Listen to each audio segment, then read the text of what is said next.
And we are live. I am Grant McNew alongside Stone Cold Steve Austin from Farmington, Arkansas. Extra Fayetteville, they call it. The Cardinals taking on the Vilonia Eagles here. It's homecoming, actually, in Farmington today. Homecoming. Quite Wow. the event I hear over here in Farmington.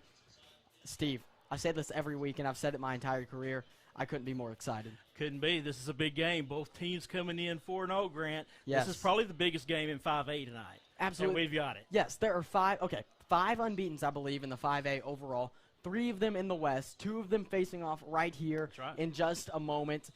This is a big deal for a lot of people. Farmington just had a big comeback victory over Harrison. Vilonia just absolutely rolled over Clarksville. So this is quite possibly one of the better games in the state.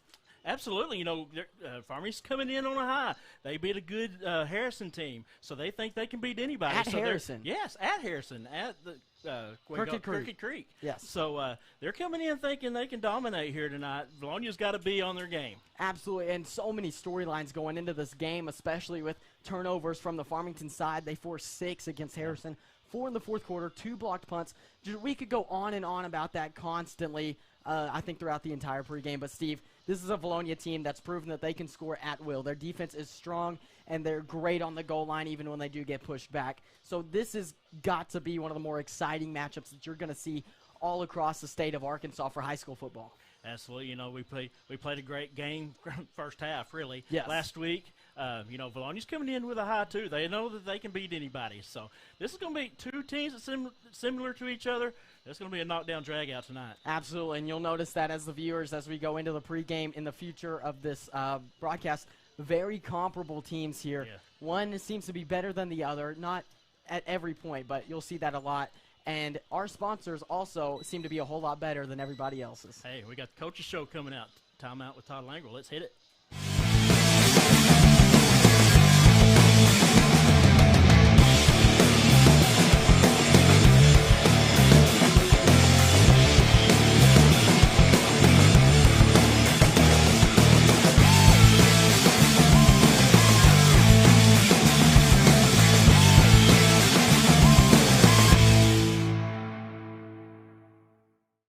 Hello, Eagle fans, and welcome to Timeout with Coach Todd Langrel.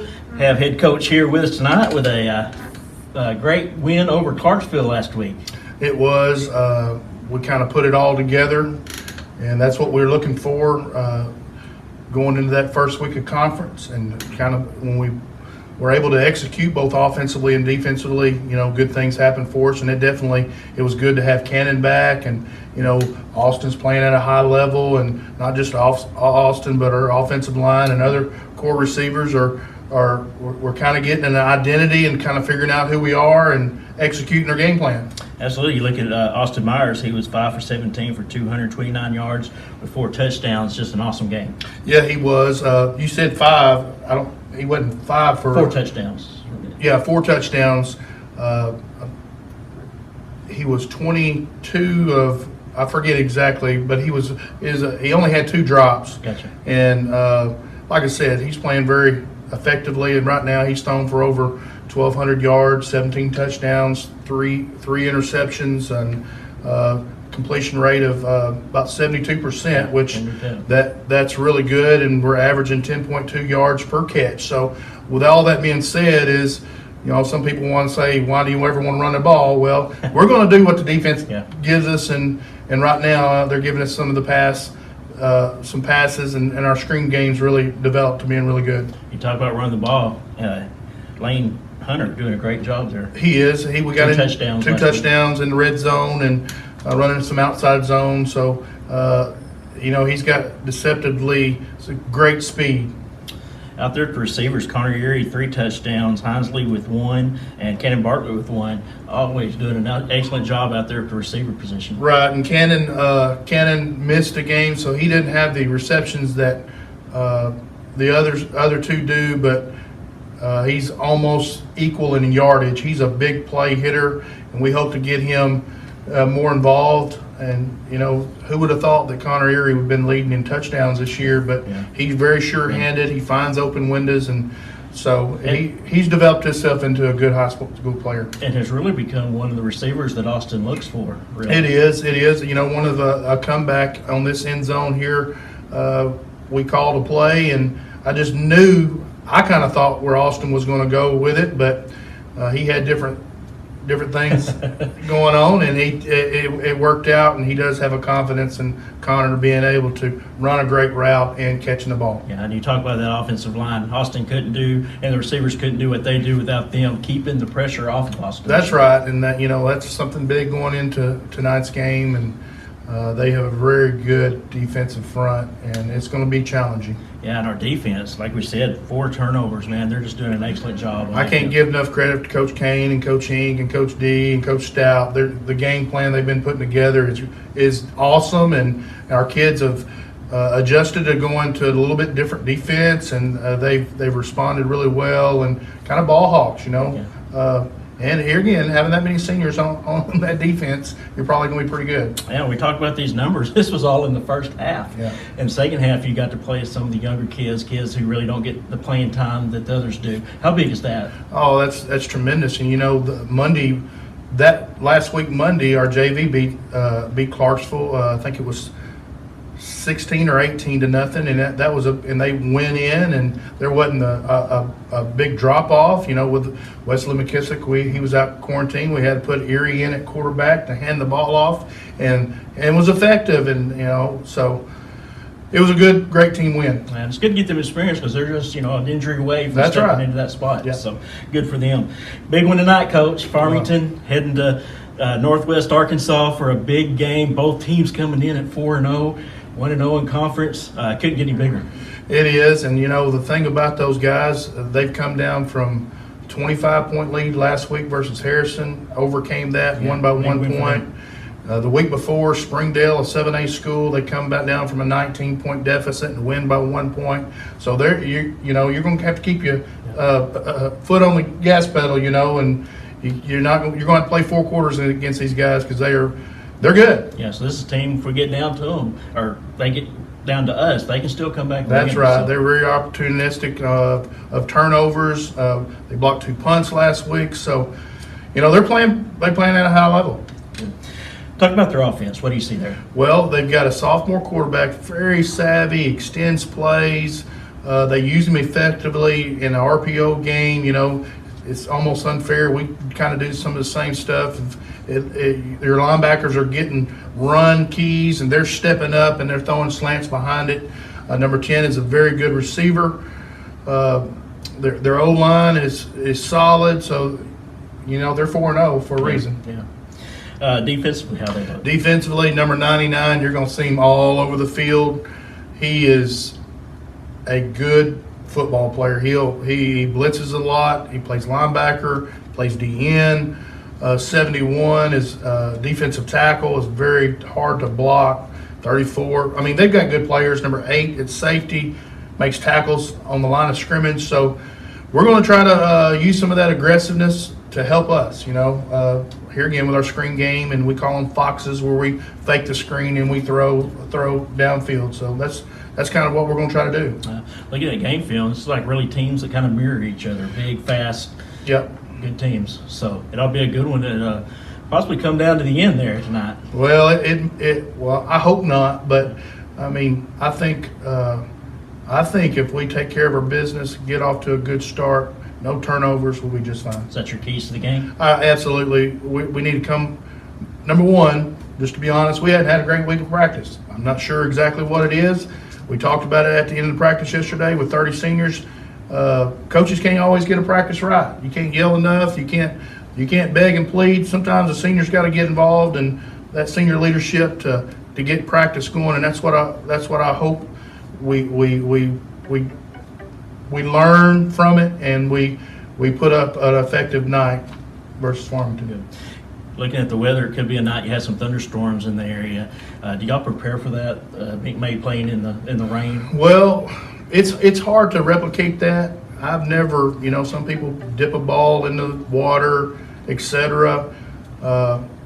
We're planning I'm going to say it's not going to rain. Yeah, good. I'm going to be positive about it. It's not going to rain. It's going to be around us, and it's not going to rain, and we're going we're going to go up there in dry weather and chunk the ball around and have a good time and have a win. Let's hope so. There's tonight at the end of the game, one of these teams is going to be 5-0, probably in the driver's seat for the conference. So be careful going up, and hopefully we'll come out 5-0 and have a big win. Thanks, Steve. All right, go Eagles. Go Eagles.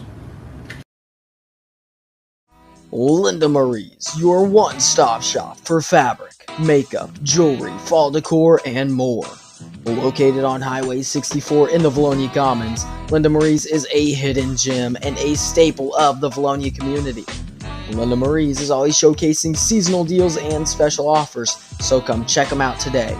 Linda Marie's, a proud sponsor of Vilonia Eagle Vision and Vilonia Athletics.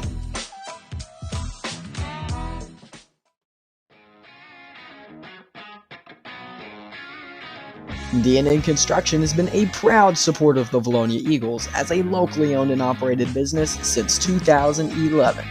For any commercial, residential, and remodeling needs, be sure to call D&N Construction at 501-796-6316.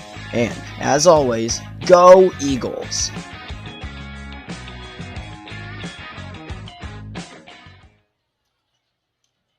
And we are back once again. Grant McNew here, coming to you alongside Stone Cold Steve Austin, live from Farmington. Steve, let's talk a little bit about last week. Huge win for the Eagles over Clarksville. Got almost a little boring even. I don't know about boring. That was exciting, especially that first half, man. We just dominated. I mean, what more can you say? Yes. We came out with just a fight in us and 4 turnovers. Forced 4 turnovers. Yeah, yes. That's just in the first half. We actually only have first half stats right. from that ball game. That's how the game went. But yes, you force 4 turnovers against a Clarksville team that typically doesn't turn the ball over that often, and you just really take it from them like it's baby from a candy. Exactly. You know, our defense, we've been talking about it all year. They're just playing lights out. No one caught it. No one. Wow, I'm upset about that. What? I said baby from a candy, Oh. and no one, not a single. I'm upset. Yeah, well, we'll move on. Anyway, you know, Austin Myers, 5 for 17 for 229 yards and 4 touchdowns. Got the player of the week this week for the touchdown club. We'll talk about that a little bit more at halftime. But, man, he's on a roll. Oh, absolutely, on a roll. And I don't want to say it's not like he's just on fire right now, because this is what he's totally capable of night in and night out. 3 stars, should be 4. The best quarterback in the state of Arkansas. Yeah. This is what you get. This is the performance you get when you let him play. Absolutely, and we'll talk about it a little more halftime. 72% completion. Yes, I yes, think 72 so far this year. And Coach talked about it a little bit in his show, just what he means to the team. Great leader, also. But you look at the receivers. Connor Erie, man, what a year that young man's having. 3 touchdowns just in that game. Just that first half. And he's really becoming Austin's look-to receiver. Yeah, and of course there's the 3 seniors on the outside for the Austin to look to between Bartlett. Wow, give me a second. Hinesley. I want to say Jameson and Hinesley at the same time. Hinesley and Erie. But right now you've got Erie at 19 receptions, Hinesley at 20, and Bartlett at 13. Of course, Bartlett missed that Russellville game, so he didn't get as many there because that was actually 0 since he wasn't in the game. Yeah. But either way, you look at that and you look at these stats, you say it's almost pick your poison for these defenses. You've got 3 senior receivers that for any team would be starters, and they're just on fire.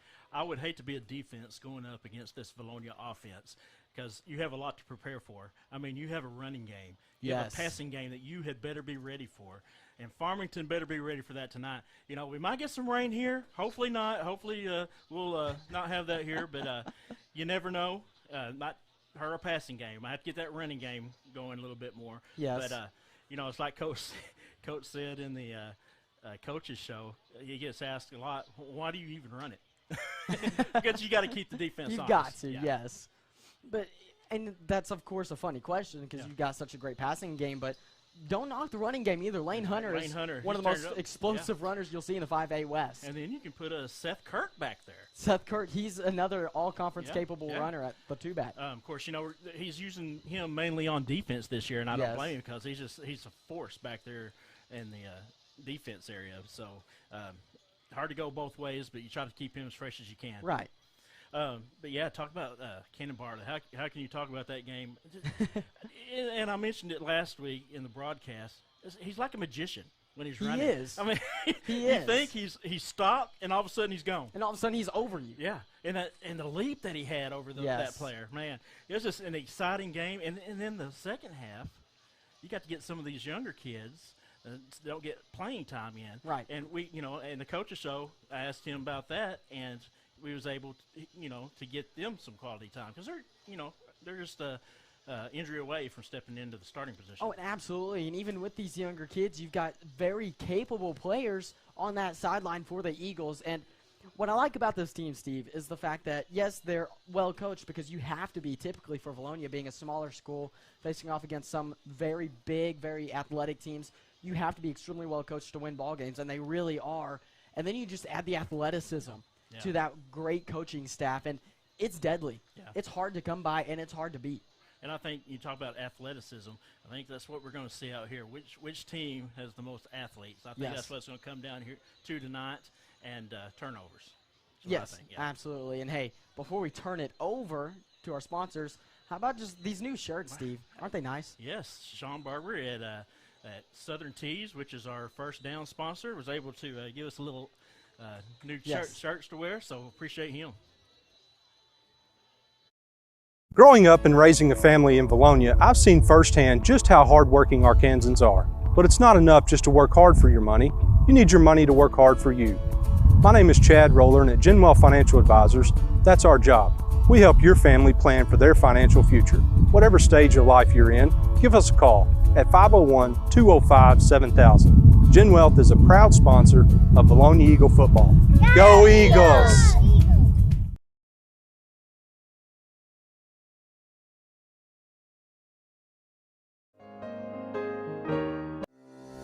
Are you looking for a pharmacy that does more than just hand out prescriptions in a paper bag?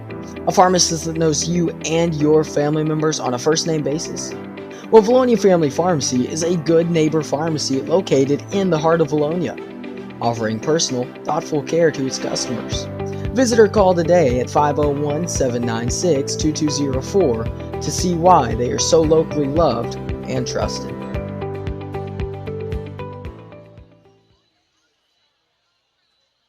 And we are back for this Where's the Beef segment. To my left here is Alan Wade. Alan, say hi to folks. Yes. Hey, the bald head is great, but before we get into that, let's talk a little bit about this Farmington defensive line. Man. Alan, let me tell you, they're not going to be the biggest guys just walking on the field, but boy, are they strong. A lot like us, though, right? Yes, a lot like us. And like we said, Steve and I, this Farmington team as a whole is very comparable to the Eagles. They're not the biggest, they're not the tallest, but they're just strong, and they'll go right through you. They don't really care to finesse around you. They're just going to run you over, and we saw that a lot against Harrison, even on extra points. Yes, they lived a lot in that Harrison backfield all night. Absolutely. You got to be really careful if you're this offensive line, and I think some adjustments were made by the Eagle offensive line going into this week even, so you could see a lot of changes. And some of that can be stopped by play calling and strategy and tactics. So play calling can slow that defensive rush down just a little bit as well. So I'm sure Coach Langer has got some tricks up his sleeve. Absolutely. So, as far as Farmington's offensive line, they come in weighing just, again, not big, just 1,235 pounds. They're going to average 245 across the board. So, but they do move well. They always did get a good push, and we're going to refer to that Harrison game a lot. That's the game I paid most attention to. Yes. They got a good push. They're just tenacious is a good way to describe them. That's a good word. Yeah, tenacious. They're just very tenacious. They're very disciplined, and they perform their role. Absolutely, and just everything about this Farmington line, both offensively and defensively, just brings power. That's the big word, I think, for this Farmington line is powerful. They're here to beat you up. Bigger, faster, stronger, right? Absolutely. That's what we used. That used to be our weight workout, bigger, faster, stronger. Really? Yes. That was what, the 40s? So where can we take advantage, though, of their offensive line? If they've got a chink in their armor, I think it's going to be a lot on the young sophomore playing center. And that's Gwynn's going to be playing over that center. So I think he could be able to bull rush that young center and create some havoc of our own. So And then if you're going to slow that down, you got to start providing help from one way or another, and then that's going to open up some other gaps for Burrow and Shock and our other defensive line to provide that pressure that we need. Yes, and you talk about the center with Gwynn matching up against him. Gwynn is really just an aggressive player on that line, so I think that's a great matchup for the Eagles. Yeah, and he'll come in playing that head up right over that center, or the coach, depending upon the play, may shade him one side or another. And the center's coming in at 245, so he is the average. Gwynn is right around there. I don't have a weight for Gwynn, but Gwynn's a big, strong kid. He can get some leverage on him and use that youth against him. Absolutely, and another thing with this offensive line, you've really got to test their footwork. It's likely that they're going to be extremely well coached. You've got J.R. Eldridge as the head coach of the Farmington Cardinals. He's won state championships at different levels. That's a guy that's very capable of a lot of what he wow, give me a second. Got distracted. He's very capable of a lot of great things with these football teams, so you got to be aware of that. Yeah, and he's just early on in his process here at Farmington, being this his first year. First thing you got to do is make a team believe you win. I think last week they took a step towards that, making them believe they can win. So Farmington's a team that if Vilonia don't go out and do the right thing, Farmington will take advantage of us and will beat us. Yes, absolutely, and that was a lot of what they do is they take advantage of opportunities and they just roll with them. That's what they're very good at. Exactly. And not only is this a big game because Farmington knows who Vilonia is coming into this and that they are one of the better, if not the best teams in the West, it's homecoming here. It is homecoming. It just means a little more. Well, that does get the juices flowing a little faster, if you will. But there again, if they get going too fast, they don't play their assignment football as they should, as a smaller team has to do, then they're going to be playing out of position, trying to do more than what they should be doing. So, and that's, I'm sure, what not Coach Eldridge is trying to teach them. So. Absolutely, but when you've got that youth like at that center position, you got to expect some mistakes somewhere, right? Yes. Otherwise, across their offensive line, they've got juniors, three seniors and a junior across there. The three seniors started all 3 years, so plenty of experience there, well as the junior Dooley has started as a sophomore as well. Oh, it's starting early. It's starting early. I think we're going to go ahead and kick it over to some sponsors before we're back. Again, where's the beef? At Over Easy Ranch, we don't settle for just any beef, and neither should you.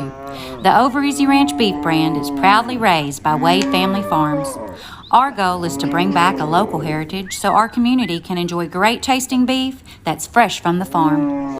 When you're in an accident, sometimes it's hard to make a decision on what to do. At Conway Collision Center, we'd be happy to walk you through this mess.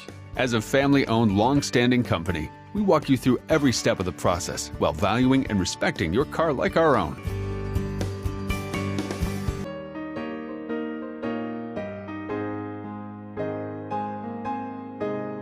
At Vilonia Funeral Home, we believe that you deserve respect, honesty, and care.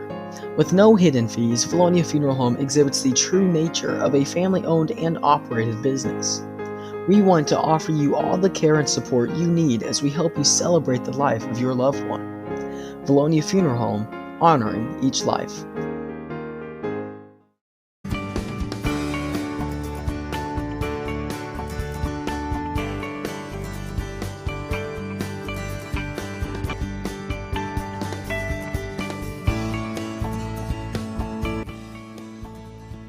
We'll treat your car like our own. Our reputation depends on it. And we are back once again. Grant McNew alongside Stone Cold Steve Austin here. We're just a few minutes away from kickoff, and by a few, I do mean 25, Steve. So we got a little bit more time to talk about this matchup coming up. I want to talk a little bit about last week for Farmington. They played Harrison. Yeah. They came back. They were down 25 at one point to Harrison. Yeah. I believe that was actually in the third quarter.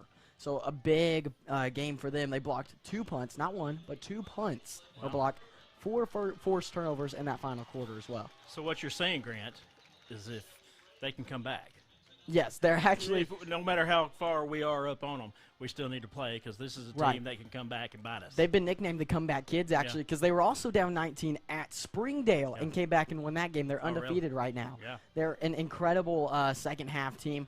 I don't think anybody has actually scored on their defense in the second half. Well, it's going to change tonight. Absolutely. And, again, we talk about Farmington, a lot of leadership that has experience on this team, but they've also got some sophomores that are in big spots, such as the center that we talked about in Where's the Beef, but they've also got a sophomore quarterback, Cameron Vincent, who threw 3 touchdowns at Harrison, so a really good performance from him. You got to be careful when he's in that backfield. He's number 12, I believe, on the field, so be looking out for him. Also, another thing we mentioned in the Where's the Beef segment, Farmington's D-line, Steve, they're strong, and they're going to go right through you. They're very physical, but their secondary knows that, Steve. They know that they're going to be pressuring the quarterback a lot, so you'll see the secondary turn their heads pretty early in the routes, and if Austin Myers is able to extend plays, or the line is able to just hold on for another second or the second and a half even, you may see some big routes open up downfield. Yeah. And I think, if you're the Farmington head coach, that's what that's part of your game plan. Let's get back there, get to Austin. Yes. Get him moving. But when you do that, we've seen Austin be deadly when he's on the run also. So. And that's one of those things, Austin, ever since he started playing football back in flag football days, he roll to his right, roll to his left, let it fly, and it's on the money. So when he threw the touchdown pass to you in the flag football that we saw last week, is that what happened there? Well, I don't know that he had to roll out, but he might have. It was kind of our thing. Gotcha. But, exactly. That's got to be one of Farmington's big things is get back there to Austin, get through that offensive line, put some pressure on him, and stop the running game. If they can do that, they're going to be successful here tonight. Hopefully not. Hopefully not. Absolutely right, Steve. But here's a big key to the game that I've got for the Eagles, Steve. It's don't let Farmington get momentum. If you let them get hot, they're going to keep it more than likely because that's what they've been able to do. Even if it's late in the second half and you're up 25, you've got to be there and you've got to be ready because they can put it on you quick. Absolutely. And our corners, they got some good receivers out there. Also, yes, they do. So, they've got to be disciplined. They've got to stay with the receivers and hopefully get some picks, man. we need some turnovers in this game tonight. And their quarterback, again, very comparable to Austin Myers in the style that he plays. He even looks similar when he runs. The only difference, he doesn't quite have the same accuracy, and you won't always see him set his feet by the book way that Austin Myers does. So there's a few differences, not much, though, between these quarterbacks. The difference that is the big one, though, is in the stats. Austin Myers right now has 1,186 yards to his name. He didn't even play for any of the second half last week. 72% completion percentage. You said that earlier, Steve. 17 touchdowns. 3 interceptions. That's an incredible ratio, Steve. If I'm quarterback, I'll take that any day. Man, that's awesome numbers. And he's only been sacked once, so both the offensive line and his legs have been treating him well throughout this season. And to think about Austin, when you talk to him, he don't care about No, he doesn't. He cares. He gives the praise to his offensive line and his receivers because if it wasn't for them, he wouldn't have them numbers. Right. So the Connor Erie's, the Bartlett's, out there catching them balls and getting them yards for him. So, and he gives all the praise to them.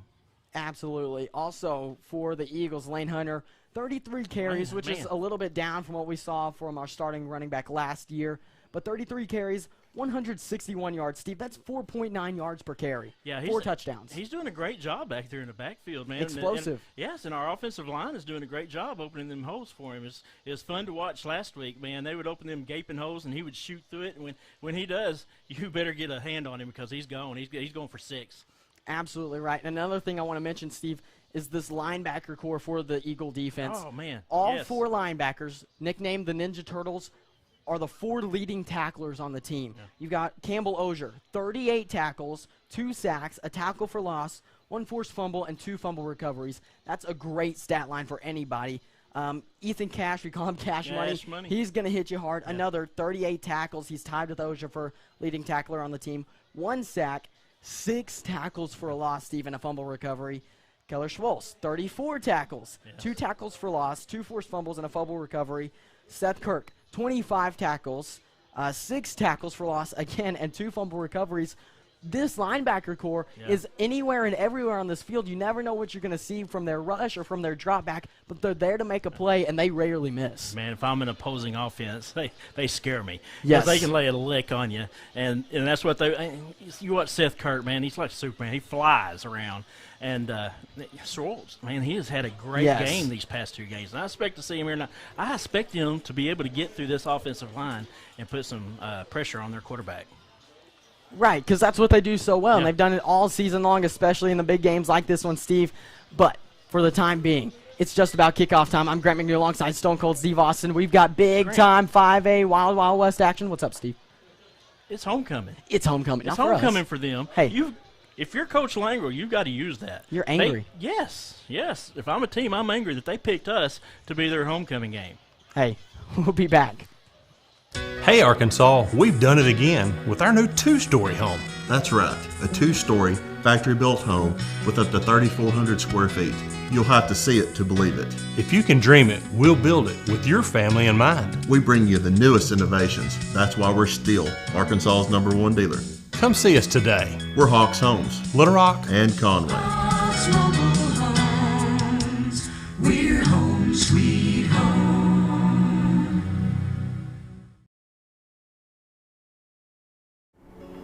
At Vilonia First Assembly of God, one of our core values is every soul matters to God.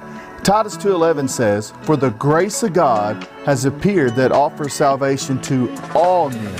That means if you're white or black or brown, no matter your financial or social status, Jesus is for you.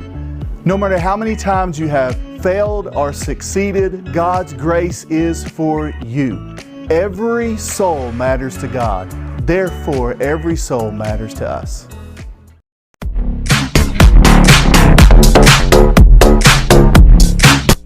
I like it. How could you not? Get that fired up. Here we go. The smoke. Here come the Eagles. Here we go. The cannon fires. The Eagles take off. We're headed to a conference football game.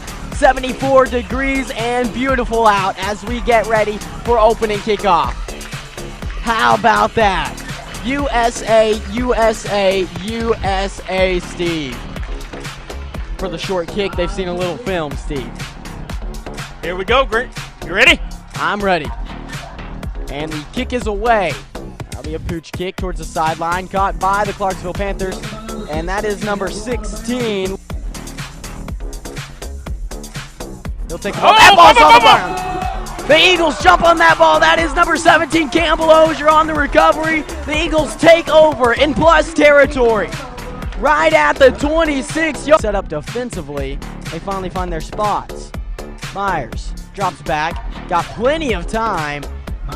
Directing traffic. He's going to throw that deep to Hines. Wow. He's got it in the end zone. Touchdown Eagles. Touchdown V-Town. What a play by Austin Myers and Jamison Hinesley. Go crazy, young man. That's some live fan feedback. Everybody liking the black unis. Quad set to the top of your screen. Myers drops back. Lets it fly deep. He's got Bartlett on the near side. Bartlett. No way. He made that catch. Cannon Bartlett. Oh my goodness. Wow. Oh my goodness. Set to the left side. Myers gives the ball to Lane Hunter, who makes it into the end zone. Touchdown V-Town. Lane Hunter trots his way in. 6 more points for the Eagles. 2 plays and several yards right around 50. 1st and 10. That's Buckner rolling out. He's got Lovelace on him. Jaquel Lovelace makes the play in the backfield. He'll get a sack. Wow. Jaquel Lovelace came. Jaquel Lovelace finding himself on a lot of these plays this drive. That's Alvarez to the left side. He'll be stopped short. Turnover on downs. The Eagles take over again. How do you like that, Steve? You don't do that on this defensive team for the Eagles, man. 3 to his left, 2 to his right. Myers drops. He'll step up in the pocket. He's got a man. That's Lane Hunter. Instead, he'll give it away to Connor Erie. Touchdown, V-Town. Austin Myers on the delivery. Erie accepts the ball in the end zone. 6 more points happening though so far. That'll be a fake of the reverse. Big hit big hit by the Eagle defense. Who else? Who was that? Who else, Steve? That was number 24, Ethan Cash. In the shotgun. He's got Lane Hunter in the backfield with him. A little out to his left. Jameson Hinesley on the out route. Instead, he'll find Bartlett up the middle. Cannon Bartlett looking for the edge. Cannon Bartlett, he's got some speed. Big stiff arm to get away. Cannon Bartlett all the way down to the 18-yard line. Cannon Bartlett. 3 men out to the right side for Myers. Austin Myers drops back. He's going to fire that one into the end zone. Great catch by Erie. Fantastic play by the Eagle offense. Erie finishing it off with a great grab in the end zone. Touchdown, V-Town. I bet they're polite. A quick snap, a little bit of a miscommunication as Seth Kirk is driving him back. Seth Kirk grabbed Bryce Buckner and just drove him back as a late 2nd down and 5. Myers, quick screen pass to Hinesley. James Hinesley gets away from the first tackle. He's got room. He's still on his feet, fighting forward. He'll get past the 45. They'll mark him at the 44. The talented family. Empty set now for Myers. He's under pressure, needs to get it away, finds Bartlett. Cannon Bartlett with a block, breaks a couple tackles, still on his feet. Cannon Bartlett, he's breaking away inside the 5-yard line for the Eagles. How did he do that, Steve? Man, he's magic. He's set for Myers. 3 to his left, 2 to his right. Austin Myers throws a quick outside. That's a touchdown, V-Town. Connor Erie comes away with that one, ripped it away from the defensive player. Before halftime. Like David Alter asking he's some questions. having a game of his life. That kick will be short from Newman. That ball on the ground. Ball is on the ground. Looks like the Eagles are on top of it. Who's at the bottom of that pile? That's Jake Fawcett on the recovery on the kickoff for the Eagles. That's what you're looking for. Again, pistol set for Myers. He'll hand that one off up the middle to Lane Hunter. Lane Hunter's got room. Lane Hunter all the way to the end zone. Touchdown, V-Town. Turn on the burners, Lane Hunter. How about that? 41-0. Ball on the ground in the backfield. Eagles think they have it. And they do. Another turnover by Clarksville. The Eagles take over in plus territory. Wow. They will start just shy of the red zone, 2:55. How many turnovers is that for Clarksville? Do we know? A lot. If anything can go wrong for Clarksville, it is as Bartlett leaps over a man. Cannon Bartlett. Oh my goodness. Cannon Bartlett just embarrassing people. Wow. Oh man. Erie will hand that one off up the middle. Wow. Early big game from 41 Kanan Shaw. And here's what's... And we're back. The Eagle offense on the field. Be a handoff to the right side. Whoa, what a play. Oh my goodness. That is a grown man running the football, Brandon Jones. Up behind him. That'll be a handoff to the right side. Shaw, he's got room in front of him. He's breaking away, gets away from another guy. Still on his feet, finally taken down inside the 30-yard line. That's enough for a Southern. We got to play. Erie in the shotgun. He'll keep this one and give it to Benzing on the near side. That's a screen pass. Benzing's got room in front of him. Down the sideline, Matthew Benzing from Connor Erie. And Grant, Wow. You said it earlier. The boy has some speed. Take a big win, 49-7, convincing fashion for Vilonia, a top team in the 5A, and they remain unbeaten. 4-0, Grant. 4-0. When was the last time that we did this? I don't know, Steve, but that 1-0 is what's important in the conference play. Undefeated in the 5A West. That's exactly what you need to do when you want to compete for that top spot, Steve. The Vilonia Eagles are on fire.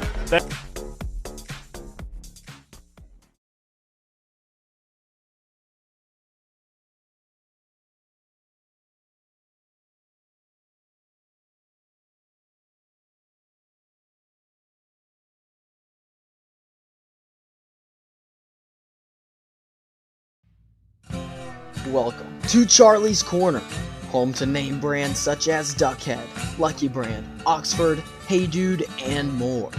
Charlie's Corner is your one-stop shop for all your manly apparel needs.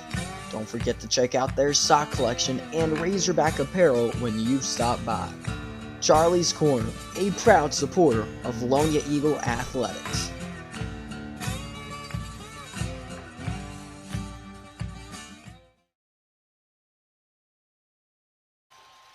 Welcome, Vilonia Eagle football fans, to Cardinal Stadium on the beautiful campus of Farmington High School. Got my good buddy Alan Wade sitting here to my left. What? Stone Cold Steve Austin in the producer's chair over here to my right. We got Sam Jansky down in the film deck, actually working on the camera tonight, helping us out. Of course, we got Grant McNew and Connor Hudgens down on the sidelines, and Tim Nolan on the stats. It's homecoming in Farmington, Alan. Boy, it is. It's a big night. They hyped up after a big win there in Harrison. Homecoming this week. Farmington rolling on a big high. Indeed. You know, that was a huge win for them over at Crooked Creek last week, taking advantage of every opportunity presented to them throughout the game and going in and doing what no team in the West has been able to do for 3 seasons, maybe 4. Many years. So all the credit to the Cardinals for going over there and slaying the giant, I guess, if you so to speak, the giant of the West, anyways. And you got to call them that because they've won it for what, past 3 years? At least, yeah. Who won it? Who was the last team to win the West before Harrison? That's a stat we should probably know. We don't have that currently. No, just thought about that one. Alan has his magic box over there he can look it up on, though. I'm working on it. We're not getting anything. But anyways, we, we're here. We're in Farmington. Yep. We're there. We expect a really good game. Coach Eldridge moving in, with a lot of experience coming in from North Little Rock up here, changing their tradition and the way of thinking of the Farmington Cardinals and, getting them to believe that they can win, similar to another team we've played earlier this year in non-conference. We talked about this on the drive up in the Russellville Cyclones with a new coach and a new atmosphere around the program. And you got to take that first step, and they took that last week. And the big question is, are they going to stop Vilonia from doing what we do? To this point in the year, we have put up 1,629 total yards. Can they slow us down? Can they slow down our 42-point per game offense? Right. I mean, Because- are you asking me the question, or are you just posing the question that's to the question it is tonight. Yeah, it is. You're right. Farmington coming in, not a shabby, averaging 38 points a night, and only allowing 21 points. So somewhere there's got to give, and, if you work out the laws of averages, if you believe in numbers, so if you average everything out, deduct, subtract, and add, we come out on top as far as just doing that math, but the game is played between the lines. That's complex mathematics, Alan. Where did you learn that? Miss Melba Cawthon. Miss Melba Cawthon. And we know she's watching because she's always one of the first ones in the live chat over here. Thank Yeah, you. but you're right. So, you were making the point of our offense, and can they slow us down enough to the point that they can have the chance to win? The same thing when you look at our defense. And, I haven't personally seen Harrison's defense play. Typically, they're, a well-coached, strong defensive team. But we know what we've seen out of these Eagles thus far this year in yards allowed and points allowed. Now, here's where my numbers are a little screwed, where I was getting my stats. I only had 3 games loaded up. But through games 1, 2, skip Russellville, and include Clarksville, Vilonia defense has only given up 770 yards to this point. That is 305 total passing yards and 465 rushing yards to come up with that 770.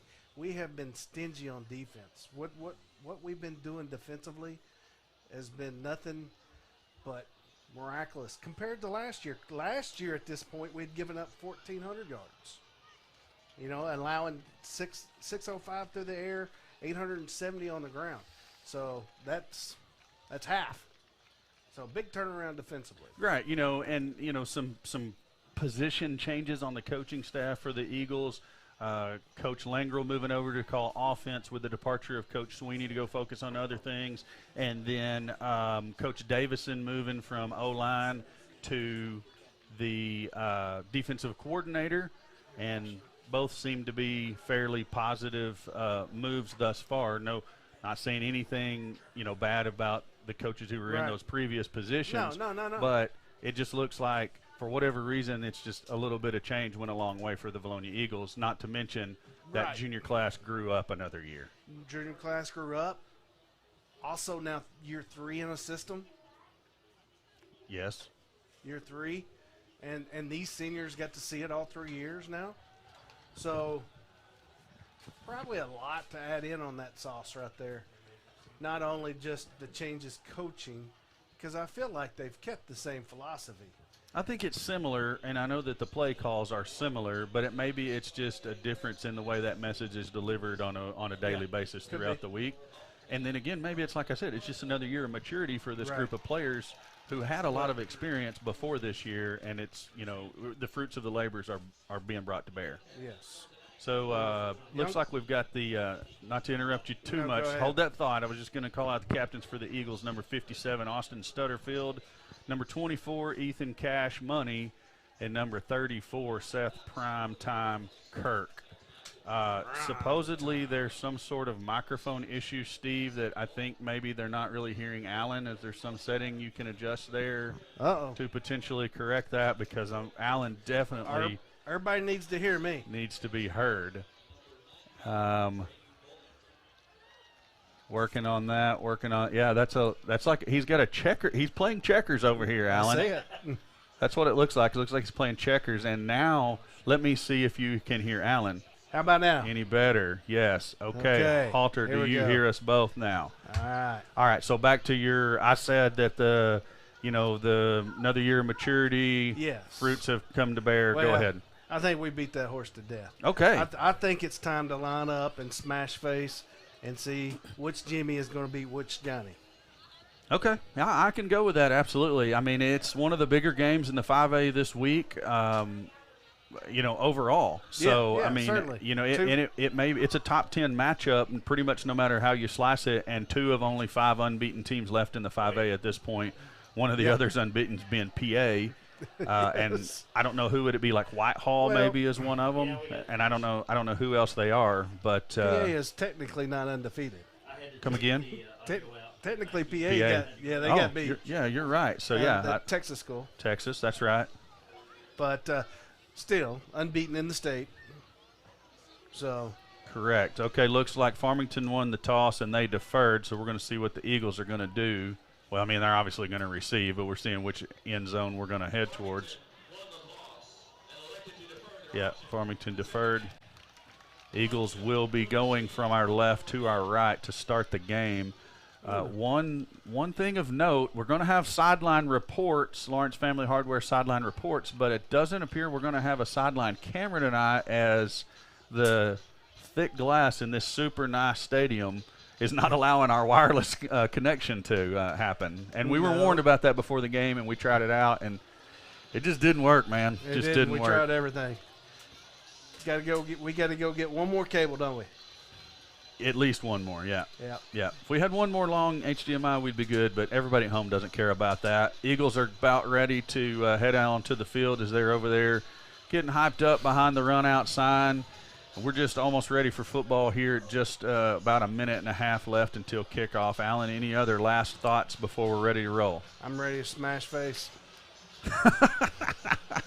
I thought that's what you did at the catfish hole earlier. I got my belly full, that's for sure. Did you? Yeah.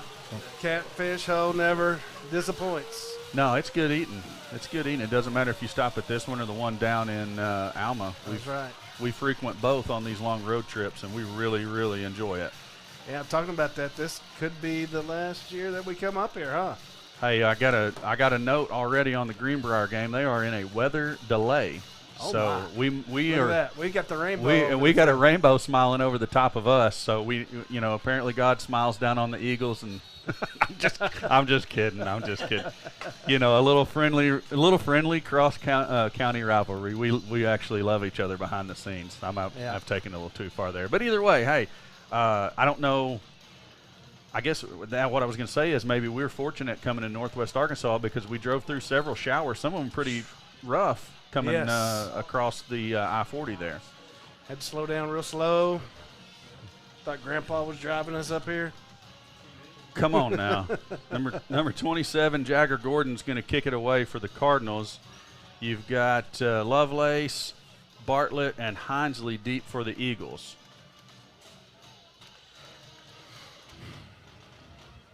You know, we do what we do offensively. I think we outpace them.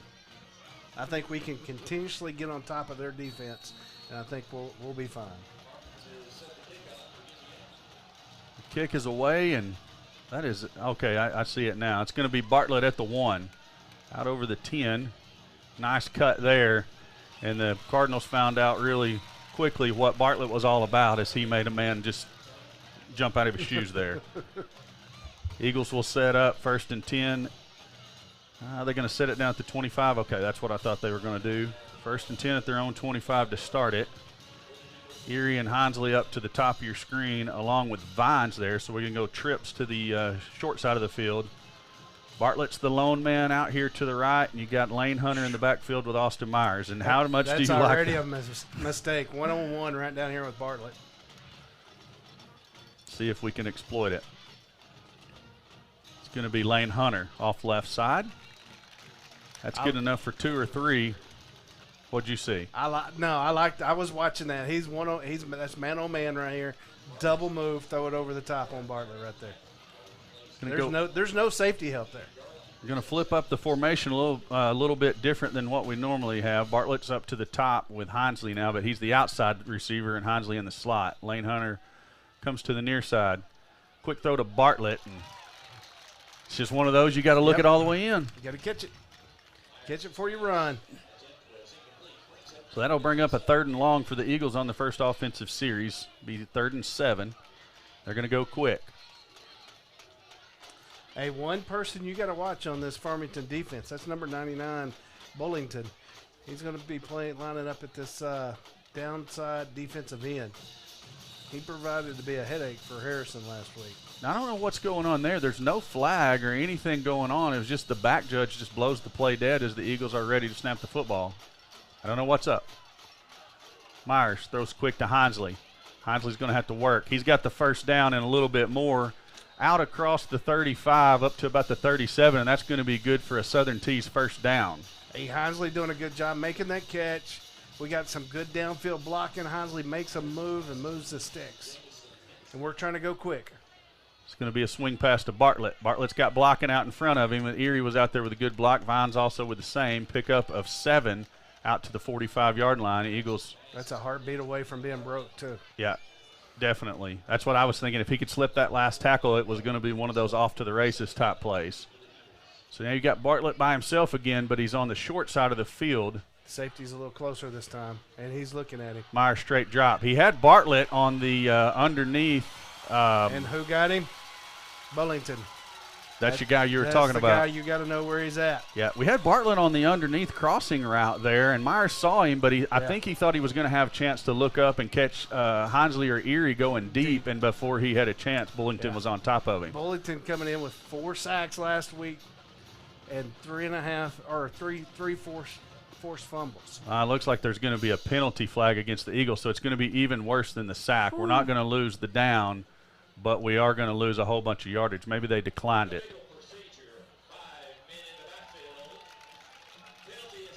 Okay, so they're going to take the sack. I would too. Yeah, definitely. Big loss behind the sticks that's now. Only 5 yards, right? That's one of those ones that I don't know, Alan. I would hate to take a guess and be wrong here. Myers going to roll left. He's got Hinesley down there. Hinesley has the catch.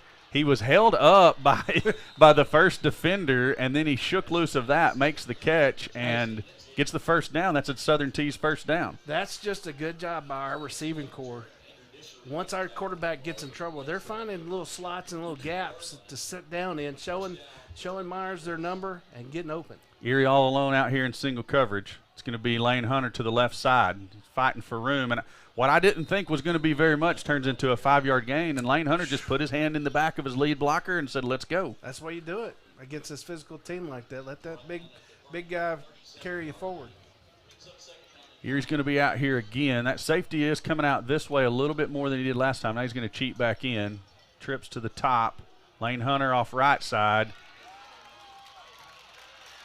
They're going to give him the forward progress back to the line of scrimmage. It'll bring up a 3rd down and 5. You know, Farmington's forced 3rd down each time this time. There's, 3 first downs, and all 3 times they forced the 3rd down. So we're not getting those big chunks. I suspect this is territory where the Cardinals might have to defend us twice to get that to keep us from getting that 1st down. Yes. Eagles go empty this time. Myers quick throw to Hinesley, and that's at the sticks. You can't give him that much coverage. None. Or, I mean, cushion, rather. No. That was too easy. That's another Southern Tees 1st down.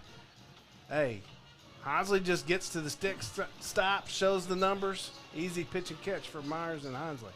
Empty set again. Eagles like this empty set. It's kind of their go-to against these blitz-happy defenses that we've seen. This time it's going to be Vines. Vines makes a miss, and he's going to have a chance to go. Touchdown, V-Town. Jack Vines goes in from 27 yards out, 28 yards out for the score. Sidesteps the defender and said, see ya. Hey, anytime Farmington's, they're going to that 2 safety look. They split the 2 safeties. Vines runs just right down the middle. Safeties can't catch him.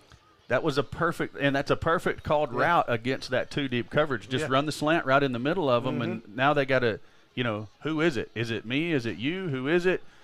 Sal to Erie to Newman is good for the point after. And with that being said, we're going to attempt to take it down to Grant McNew for a Lawrence Family Hardware sideline report. I was a little late getting Grant hooked up. We're not going to get that. We're going to have to go to commercial here instead till we get that microphone connected, Steve.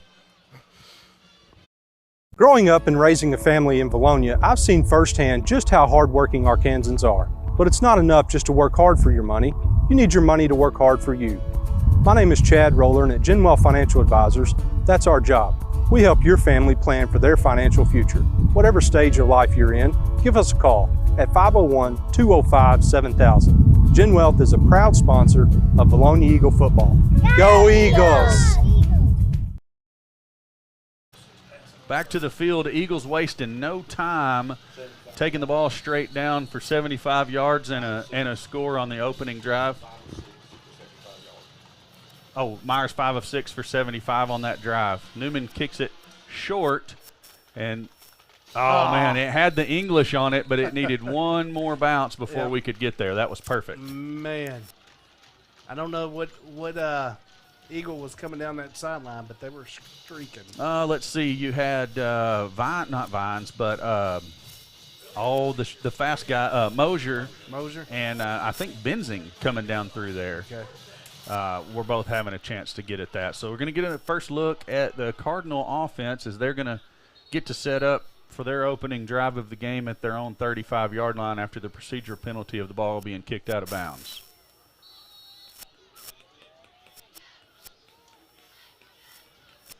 Cameron Van Zant, the quarterback for the Cardinals, a sophomore.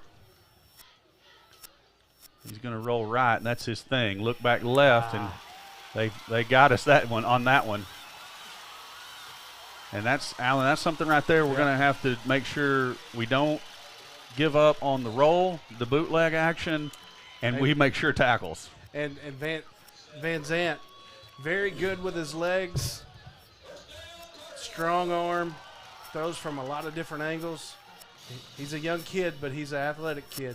Swing pass to the back. Good job by Cash Money. Some people were wondering if he was going to get to play. He had been wearing a wrist brace all week, but I think that hit tells you old Cash Money's in the house. Tape it up. That's Elsick, Caden Elsick, the back. I remember his name from last year. Yeah, Elsick is a good back. He's a good, strong runner. He finishes runs. He's not going to blind you with his speed, though. That's a quick slant pass, complete. See, they don't want none of that. No, did you see him? I saw him like, there's here comes the heat. Yeah, that was Hinesley coming up. They didn't want to take the hit, so wisely chose to run out of bounds and not take the brunt of that action. It is another first down for the Cardinals, and they're moving about as quickly as the Eagles move. This could be one of those, if not faster, several-point games. That's Elsick trying the left side. Who was there first? So that's prime time. Seth Kirk there making that initial tackle. It is good for about 3 or 4, though. Bring up 2nd down and 6. Now the same back judge that blew one dead when we were wanting to go fast blows one dead when the Cardinals are wanting to go fast. So he's equal opportunity, Alan. Looks like.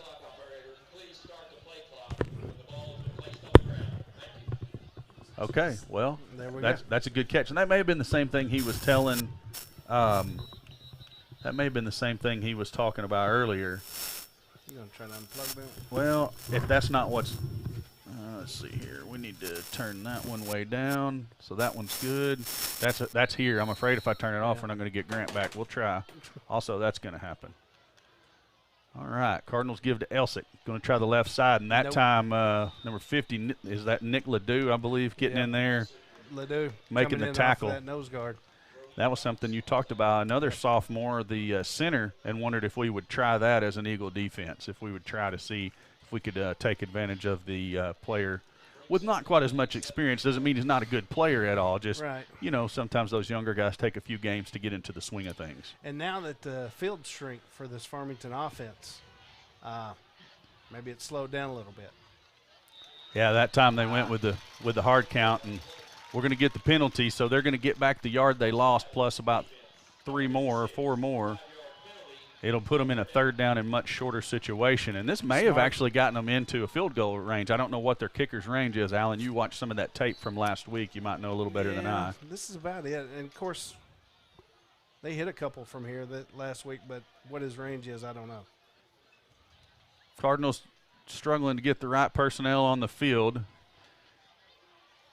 And I don't know how that works, but they had 12 guys on there, 2 different sets, but I know we do the same thing, running them off. These spread offenses make it different. Ball's on the ground, and this is going to be good for the Eagles as Van Zant has to go back and fall on it all the way back at the 29-yard line.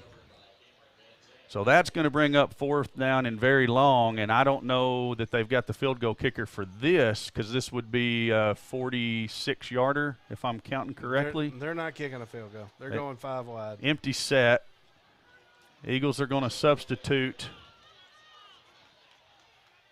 defensively. Van Zant looks to the sideline to get a different play call. Now they're ready. I think they're trying the okey-doke, try to get some of those yards back. But it's going to be, what? There's a flag. The flag on the other side of the field. Yes, okay. So I don't know if they were trying for the okey-doke or if they were actually having communication issues with the offensive coordinator, who's the guy down here in the red hat. But Van Zant looked like he was extremely confused on what the heck was supposed to be going on there. So the Cardinals going in reverse of how they started here. 4th and very long. Van Zant's going to drop. Throws it over the middle. Good catch, but it's going to be way short of the 1st down. Eagles will take over 1st and 10 at their own 22-yard line. And with all of that being said, we're going to try to take this opportunity to kick it down to Grant McNew for the first Lawrence Family Hardware sideline report. Grant, what's it look like from your angle, bud? Corey, can you hear me? Man, I got you loud and clear. Come on with it. Oh, that low snap from the Farmington side. Alan talked about that in the pregame in the Where's the Beef segment. You've got a sophomore center, a little bit of youth showing right there. Yeah, that's right. And we had some pressure on. They knew it was coming, so maybe a little jittery there. They had some communication issues between the OC and that should be a late hit there on Myers as he was well into the slide before the guy hits him in the head, but I see no flag. But, yeah, that's Grant, we talked about that also, the pressure and, you know, the miscommunication between the OC and the young quarterback, how that was all going to work. Absolutely. Back to the field here. Myers, you saw, take it himself for a good gain on 1st down. Now he's going to look right, come back to his left. Bartlett on the tunnel screen, and you better get a hand on him. And they just barely do make a shoestring tackle out there to save the touchdown as Bartlett gets out across the 40 to the 42-yard line, and that's going to be a Southern Tees 1st down. Farmington may be a little quicker than what we were thinking. He was able to close that gap down, get off the block, and stop Bartlett. We've seen him in previous weeks be able to blow by that. Eagles with some substitutions offensively. It's going to be Lane Hunter this time, and that's going nowhere fast. It's actually going to lose a yard. 2. Wow, I did not realize it was a 2-yard loss. That's annoying. I got to get rid of it. Thank you. We connected well enough the last time. We'll just hope for the best next time. Beautiful stadium here. It's a long ways from where we're at to our sideline. We got a really thick piece of glass, so we're struggling with all of our wireless communication, but we're going to make the best of it. That almost looked – wow. He's going to find Hinesley over the middle. I thought it looked like a designed quarterback run, and then all of a sudden Myers, just as he does, keeping his eyes up the field, seeing what's going on, and the coverage breaks down. Hinesley gets open over the middle. That's a huge Southern Tees first down. Again, the presence to step up in the pocket and the arm angle in which he threw that. Yes. I don't know how he threw it that far from that. And he was getting drugged down from behind as well. Empty set again. Going to be a quick throw out to Bartlett. Bartlett this time has to put the brakes on and just lay out to make the catch, as it was just a little behind him. I think Myers got a little bit shook up on that long pass to Hinesley. He's stretching it out. Yeah, I think groin or family jewel interaction with another piece of equipment somewhere. Hey, we got somebody watching from Tifton, Georgia. It's old Ronnie Cawthon. Yeah, I bet you Melba is with him too. That's Connor Erie across the middle. He's out across the 20 down to the 21. Well, you can't count, my friend. That's the 16. 16-yard line, and that's a Southern Tees first down. That's like me calling it the 51. Yes. Actually, the 51 was way worse. I will admit that. Empty set again. Myers surveys the scene. He's got Hinesley on the little dig route, and that's going to be another 5-6 yards. And the Cardinals can't do anything so far with this passing game of the Eagles. And that right there is, that can be our run game for right now. Myers is doing a good job feeling the pressure, stepping up in the pocket, and these pop passes out to the sides. Well, the D-backs are saying we're not going to let you beat us over the top, so we're just going to, we'll just break these routes off underneath and substitute for any lack of a running game. That's going to be Hinesley on the screen pass. Blockers. He does, and he gets all the way down inside the 5-yard line for another Southern Tees first down. Boy, he's getting some bang for his buck tonight, isn't he? Who dat? Hinesley? No. Southern Tees. Oh, man, he robbed us. He got off light. He robbed us. No, he made us some super nice shirts. I'm talking super nice, and we have some really nice pullovers also that we haven't got a chance to wear because the weather's still nice. Erie in single coverage by himself up top. Myers looks left, going to throw the fade to Bartlett, and I don't know. That was not going to be complete no matter what happened. Bartlett didn't get interfered with or anything. That just looked like, I don't know if it was miscommunication or Myers just getting rid of it. Because I didn't see any pressure yet. No, timing was off. Yeah, it might be one of those, just like you said, timing was off. Like he was, instead of Bartlett running a post, he was supposed to run like a fade. Yeah. Possibly. We have no clue, really. No. And then again, like we've said before, some of these passing routes are read from the receiver off what the D-back's doing with their route. Hinesley looks right. He's going to throw deep to Bartlett. Again, the fade pattern. Now, Erie was wide open over the middle, and I think, is that Mosier or Vines? That's Mosier. I think Mosier ran the same route as Erie underneath. They were both wide open over the middle, so could be, calling something to set something else up. Could be practicing because they know we're going to need the fade one of these days. Who knows? I think he might have just locked in on Bartlett that time, though. Possibly. Well, and that might have been, that's where we're going. Yeah. Hey, we think this is a mismatch. Let's go take advantage of it. Yeah. Eagles going to tighten the formation up a bit. Vines in motion. Fake to Vines. Right there. Going to throw it to Hinesley. Waiting for a signal. call. Touchdown V-Town. I thought he held on to it. All the Cardinals said he didn't.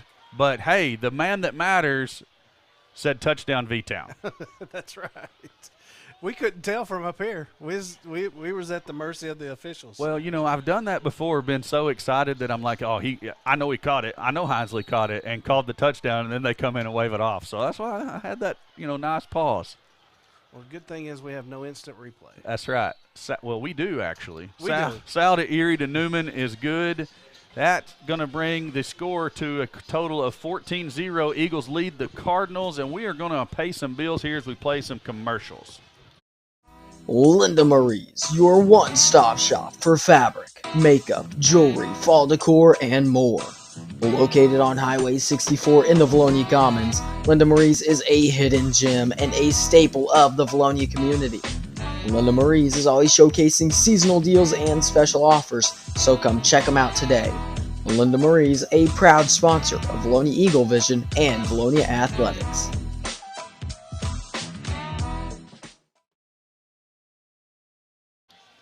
Back to the field here is Newman set to kick it away for the Eagles.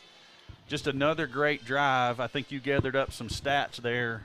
7 catches for Hinsley so far at this juncture of the game. He's just being able to find those little soft pockets, make himself available for Myers. Picking his way through there. Newman, short kick again. Cardinals are going to field this one. They're going to go sideways. That's a good hit there by Benzing. He helps take them down with Mosier. Just like I said, those last 2 guys I called, Benzing and Mosier, and then we got one more Eagle in there on that tackle. It's a number I don't always call. Oh, that's Hunter McCool. I should have known it was old McCool in there getting in on that tackle on special teams. So, Alan, you were saying that the Cardinals did move it to start their drive, and then kind of shot themselves in the foot a little bit as they went backwards. So we were bad wondering. Snap and a penalty gets them out of potentially going for it. Well, they did go for it, and they come up short. Yes, but they were going for it all the way. We thought maybe field goal until the penalty. And Zant gives to Elsick. No. And that's nothing in the interior of that defensive front 7 for the Eagles. Ledoux in on that tackle. I know you got to run that play to keep your defense honest, so to speak. Yep. Vilonia is not giving that one up, though. Also, Schulst and Ozier in on that tackle. Ledoux, Schulst, and Ozier in there on that tackle. Van Sant throws quick out to number 17. Oh, he makes a great move as we had 3 tacklers down there. Yeah, over pursuit and good move on his part. I'm good with Lovelace over pursuing and turning that back in. But those other 2 guys, we got to stay inside there so he has something to run into. It'll bring up 3rd and 2 for the Cardinals at the 43-yard line. They're going to do something here to keep Van Zant comfortable. It's going to be Elsick. There's a flag, so the Cardinals are going to be going backwards. It might be interesting to see what Coach Langrel does here as far as do we take it or do we decline it and see if they're going to punt. Okay, so we're not even going to get the opportunity. Nope. They're just going to call it back. So now, pretty much what you said, they were going to do something to keep Elsick comfortable. Van Zant comfortable, and that was give it to Elsick there. So what do you think now on 3rd and 8? Or 7, which doesn't make sense. Yeah, it does. 3rd and 7. A high percentage pass for them is these pop passes, and they've showed so far that they can make some moves and gain some ground. They certainly got enough to get 7-8 yards right here off these pop passes. Let's see what it looks like. Got it up the tunnel screen right over here. And that's what happens. We had 2 guys back there pressuring Van Zant. Yep. He had his guy open over the middle, but rushed his throw from an unbalanced position off his back foot. At the bottom of the screen, they were setting up the tunnel. So if he would have caught this pass over the middle, we would have had ineligible receivers downfield over here. Oh, okay. Now, would they have thrown the flag? I don't know. Well, I mean, they've caught 2. They've caught 2 illegal formations with 5 guys in the backfield, 1 on each team. So possibly that's a short punt. Here he comes up. He's going to let it bounce.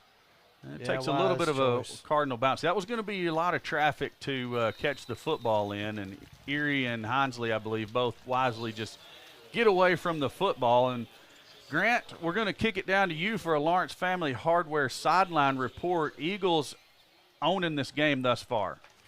Oh, absolutely. But at the same time, Corey, it's not like every yard has come easy for the Eagle offense. Austin Myers has been showcasing his running ability, just extending plays, like we said in the pregame, that he might have to. You're right. Eagles preferring to stay with the empty set here again that they've, come to like a whole lot the last couple of games. Absolutely. Myers going to throw deep to Bartlett, and he's got his man beat. He catches the football at the 30, and you ain't going to get him. That's going to go all the way for touchdown, V-Town. 75 yards, 72 yards on the pitch and catch from Myers to Bartlett. And just like that, the Eagles lead it by 20. And, Alan, we ain't out of the first quarter yet. We're not. Bartlett able to do exactly what we talked about, get on top of those DBs. And all Myers had to do was lay it over the top. 72 yards later, Bartlett's in for the TD. So Sal will snap it to Erie to Newman for the PAT. Eagles lead it 21-0. 44 seconds left in the first quarter. We're going to kick it to some commercials. We'll catch up with Grant McNew here again on the next Dead Ball. At Vilonia First Assembly of God, one of our core values is every soul matters to God. Titus 2:11 says, "For the grace of God has appeared that offers salvation to all men." That means if you're white or black or brown, no matter your financial or social status, Jesus is for you. No matter how many times you have failed or succeeded, God's grace is for you. Every soul matters to God. Therefore, every soul matters to us.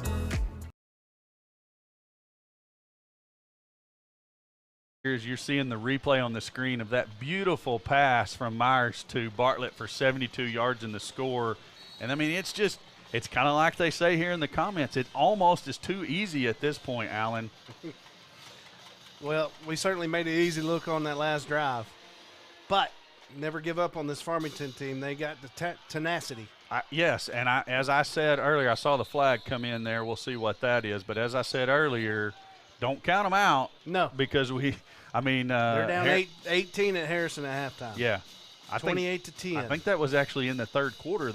Harrison on up into the third quarter. Harrison was up 28-10. Yeah. Farmington didn't start their comeback last week until with like 2 minutes left in the third quarter. So yeah, it's not a team that you jump out on like this and you just say, we're going to put this in cruise control. Eagles going to have to really stay on their game here to make sure that we're not in a dogfight here in a little bit. Remember when Coach Banks says, when you got your foot on their neck, I don't know. Don't let up. I don't know if you can say that anymore, Alan. Today's, that's what Coach Banks used to tell us. You got your foot on their neck, boys. Don't let it up. I didn't see what the penalty was. We were too busy flapping our yaps. I didn't either. A hold? Okay, very good. We don't have the official total yardage yet, but we do know Myers is all the way over 200 yards passing in the first quarter.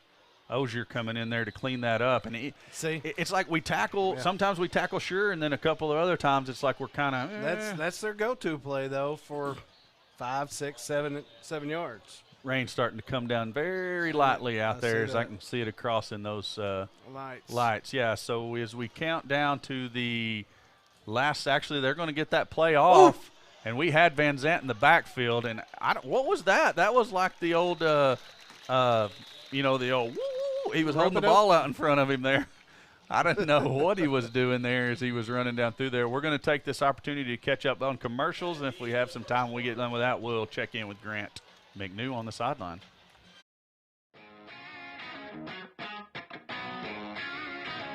D&N Construction has been a proud supporter of the Vilonia Eagles as a locally owned and operated business since 2011. For any commercial, residential, and remodeling needs, be sure to call D&N Construction at 501-796-6316. And, as always, go Eagles!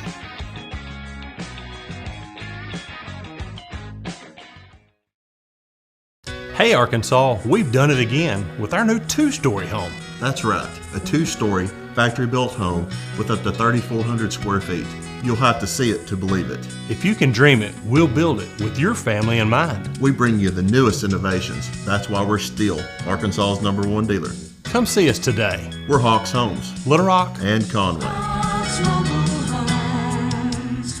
We're home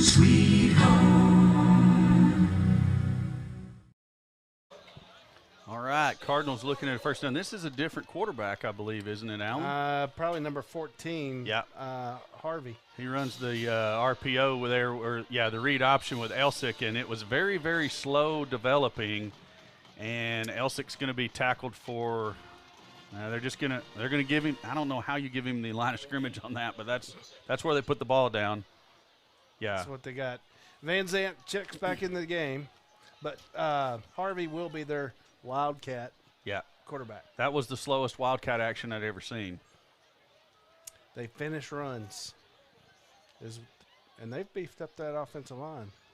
Van Zant quick throw out to the side, and Benzing was getting held the whole entire time. There's no flag on the play.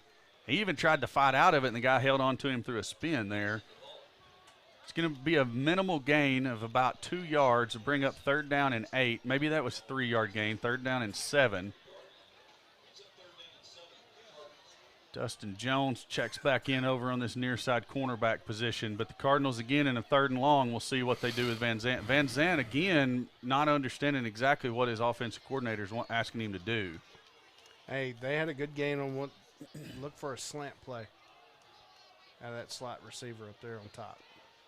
Right there it is. Van Zant gets the happy feet. He's looking to try to keep it alive. He throws complete to Elsick, and they're going to say incomplete. He was out of bounds, so it's going to should force another Cardinal punt, but they may roll the dice here, Alan. It'd be very risky the way the Eagle offense has moved the ball thus far, and they indeed are going to bring on the punt team. So Elsick is going to be their punter. So you gotta watch for anything sneaky here out with the main running back in the backfield. Be watching for the old sneak attack. Erie and Fawcett back deep, there and goes. Again, and there's a fumble on the play. Ball's on the ground, and that is a shot by Ethan Cash Money. And I bet the Cardinals wish they hadn't have done that. Cash Money bringing the wood, wasn't he, baby? Oh my goodness, Grant! If you will key your mic up, I would like to get your take on that massive hit by Ethan Cash Money. I'm not getting the connection yet, buddy. Still trying. Hey, you got to hold up your No good on the connection, Grant. I'm sorry. Try to move, yes, that way. Myers with the empty set. I'll catch up with you on the next one, bud. Rolls right.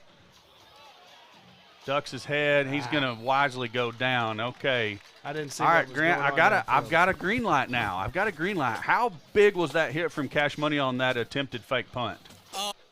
Corey, somebody needs to call Vilonia Funeral Home. Okay, with that, we're going to go back to the field. I swear, teenagers.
So we talked a lot, and you didn't hear us, but now you can.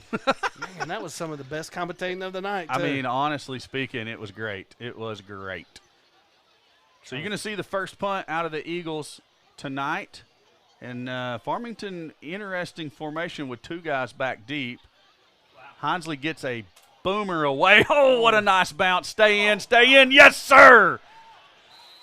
And we did down it inside the 1-yard line. The Farmington return man just got away and looked at it like, oh, that's going into the end zone. And the next thing you know, the Eagles smother it inside the 1. Phenomenal. Rain should be according to my radar, should be moving out rather quickly. That would be great. Don't seem to be much on the radar. Van Zant 5 yards deep in his own end zone. Good time to bring some pressure. But don't give up anything over the top while you do that. And the Eagles do look to bring some pressure. Elsick fights his way out of there. He's going to get a yard, maybe 2 of breathing room there. Yeah, they're going to give him the 3. But the Eagles were all over that interior run. Farmington continued to try to pound that middle of that defense. And, man, they've ran it several times to – I bet they hadn't got 5-6 yards on Probably not. And, I mean, it's like you said, it's one of those runs that they've got to do to keep us honest. To open up that outside for Yes. them. But, I mean, at this point, they've only got a single receiver on either side. Now, I know it's possibly the situation with them being in the end zone. It's going to be Elsick again. He sidesteps. He's going to pick up another 2 yards out across the 5 to the – wow. Okay. They're going to give him the 7. I looked up and saw the top side judge running all the way up across the 10, and I was like, whoa. Again, Elsing, he's not fast. He's not flashy. He will sidestep. He is a little shifty. He runs hard. And he will finish runs. He runs hard. I will give him that because he stuck his head right in the middle of that Eagle defense multiple times now. Sometimes he's gotten, his way and pushed forward for a couple of more, and sometimes the Eagle defense has gotten the better of it. The trick here is if Farmington can rush well enough that they may think that they can get us out of that 3-man look. Van Sant being pressured again. Oh, what a catch. Did he get it? He caught that. That's amazing. Alex Childers applying the pressure actually made the hit on Van Zant. And that's Funk, one of the players of the week for Farmington last week. That was just an amazing catch. It may just be me because I haven't seen Van Zant play yet, but he does not look comfortable back there at all when he's moving around, but somehow he delivers the football. He's going to keep it this time straight up the middle. He's going to get a few yards. Ultimately, he's going to be brought down. I think that rain's starting to come down a little harder. Look by over Nick there on Ledoux. Yeah, cars. I noticed that. Well, that's not cars. Those are uplights. Okay. It looks like it's the cars, but that's what I thought at first, but it's these uplights. I do think the rain is starting to pick up a little bit. Be interesting to see what it does to either team's passing game. And that one sails way high of Van Zant. And I don't know if that was the rain or if that was – he doesn't look very happy with the mesh point between him and Elsick because I think Elsick was trying to take it away from him. That's a normal look for them. They don't do it very good on those little play fakes there. I thought that was a weakness of watching that Harrison game. They don't really get anywhere close to that. And he's got his eye on one receiver, and that's where he's going. What I thought was rather interesting was the arm, and it's kind of the arm slot he throws from every time. Is the Eagle defensive backs make a great play there. You got Kirk and Lovelace coming in there making that tackle or making that stop rather, and it's fourth down, and I didn't even realize it. Yeah, and he had another receiver downfield with one-on-one, but he had his read. Was that first read, and that's it. That's where he's going. Right. So pretty much read his eyes, and you got it. Yep. Elsick decides he doesn't want any more of the fake punt action. Erie's going to drop back. He slips, gets out of the way of the football, thankfully, because he was gonna field that off the bounce, but thought better of it after he slipped. So the Eagle defense forces another punt. Grant, and how hard is that rain coming down? We can't tell from up here.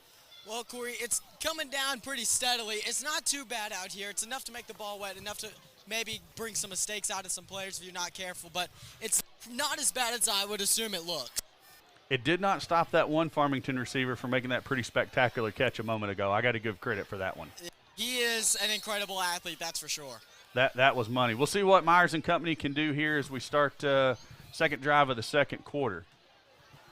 Lane Hunter's in the backfield. He's going to get the football. He's got running room on the right side, and if he gets the edge, he is dangerous. He's going to be very near a first down. It'll depend on exactly where they put the football down. I think that's going to do it. Do we get to mention him or no? Yes, that's another Southern Tees first down. That side of the O-line just doing a good job sealing the edge. Lane Hunter had running room for days. Seth Kirk into the backfield. he gets the football. And we know what he's going to do. Time. He's just going to lower those shoulders and run over somebody first thing. 3-yard pickup and some punishment at the end to make that linebacker think twice before he comes up on prime time again. And you got to wonder, with a 21-point lead, are we just trying to chew up some clock here with some run game? I mean, I think that would be a good plan. It's going to be Hinsley on the screen pass. Man, if he didn't have to steps. Uh-oh. Gets loose. He's got one more guy to get me. off of him, and he can't do it. Steps out of bounds up at the 28-yard line. Huge catch and run. He don't lose his foot on the cut and was able to initially get outside. Yeah. Oh, yeah. He's still running. Yes, absolutely. He couldn't get the full head of steam up before the guy got on his back. Yeah, and he had to end up breaking it inside, and that allowed the defense a little bit of time to catch up. I don't know if you got the Southern Tees first down or not, but that's another Southern Tees first down. 1st and 10 from the Eagles down at the 28-yard line. Empty set for Myers. Going to throw quick to Hinsley and right through the hands. Yeah. It was just a shade behind him. It had some mustard on it. There's no doubt. Look at him down there talking. This is what I seen. This is what I needed you to do. You talking about the coach to the players? No. Myers and Hinsley down here talking. Oh, okay. I didn't see that. I was watching Coach Eldridge all the way out nearly to the numbers. He wasn't being ugly, but he was getting on to his guys about something. 2nd and 10. Got one-on-one across top. Cardinals show blitz. Myers rolls right, throws right to Vines. Vines has it, fights forward, gets up across, or almost across the 20. And they're going to mark him back at the 21-yard line. That will bring up 3rd down and 2 right there at the 21. Eagles going to go fast this time. Going to throw quick to Erie. Erie's got to do some work. He lost it. Yeah, he's got to turn and go right there on that. And I know that's easy to say from where we're at. Yeah, because he's thinking bigger things. Yep, that's going to bring up a 4th down. There's no doubt the Eagles are going to go for it here. Kirk was coming off the field. He turns around to go back on. Now he goes back off. Lane Hunter steps off the field too. Eli Mosier steps in. So 5 receivers on the field for 4th and 5. This would be a good opportunity if the middle of the field opens up for Myers to get it himself. It's wide open. See if those backers. He's going to roll left. He's got Bartlett if he wants him. Easy throw to Bartlett. Easy first down up across the 10. One man to miss. Touchdown, V-Town. Whop, whop, whop. Touchdown, baby. You got to get a hold of Bartlett. You're not going to sit there and look at him, wait for him to make a move and make the tackle. It's impossible. And he come all the way across the field, did he not? Or did he line up on the? No, it was he was in the slot, but he was tight. He Okay. was tight here. He just ran his guy up the field and turned out, and I knew it was going to be wide open when I saw Myers rolling. Simple out route. So Sal's going to snap it to Erie. Newman's going to kick it. Ball's on the ground, but Erie gathers it up, puts it down. Newman boots it through. That's going to bring the score to 28-0 with about 4:40 left to play here in the first half, and we're going to catch up on some commercials.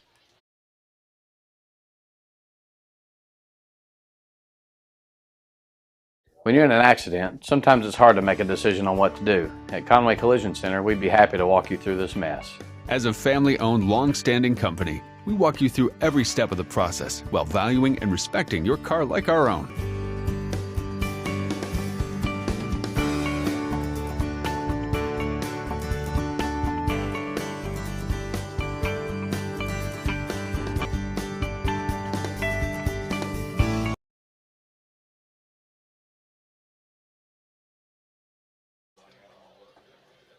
Back to the field. Are we? Yeah, our audio is live. I thought I saw the wrong color over there. Back to the field, and yes, KB indeed broke some ankles on that little catch and run there. Newman to kick it. Kicks this one a little bit deeper. It's going to be fielded at the 19-yard line. Return man's going to try to come all the way across the field, but he meets Mosier, who chips him, and then Hank Sal and Campbell Osier cleaning that tackle up. Mosier and Osier. Yeah, that's a good combo. Brothers from other mothers. Greenbrier's up 14-0. Who did we decide they were playing? Clarksville? Clarksville, yeah. Well, they're in a weather delay, so they're still early in their first quarter. They started with a weather delay. Van Zant to go empty this time. 1st and 10 from their own 32. Looks left, looks left, looks left. All the time in the world. That comes back to the right. He has his man, number 33, Dustin Jones, there to apply the hit. Cash Money getting his licks in. It's going to be very close to a first down.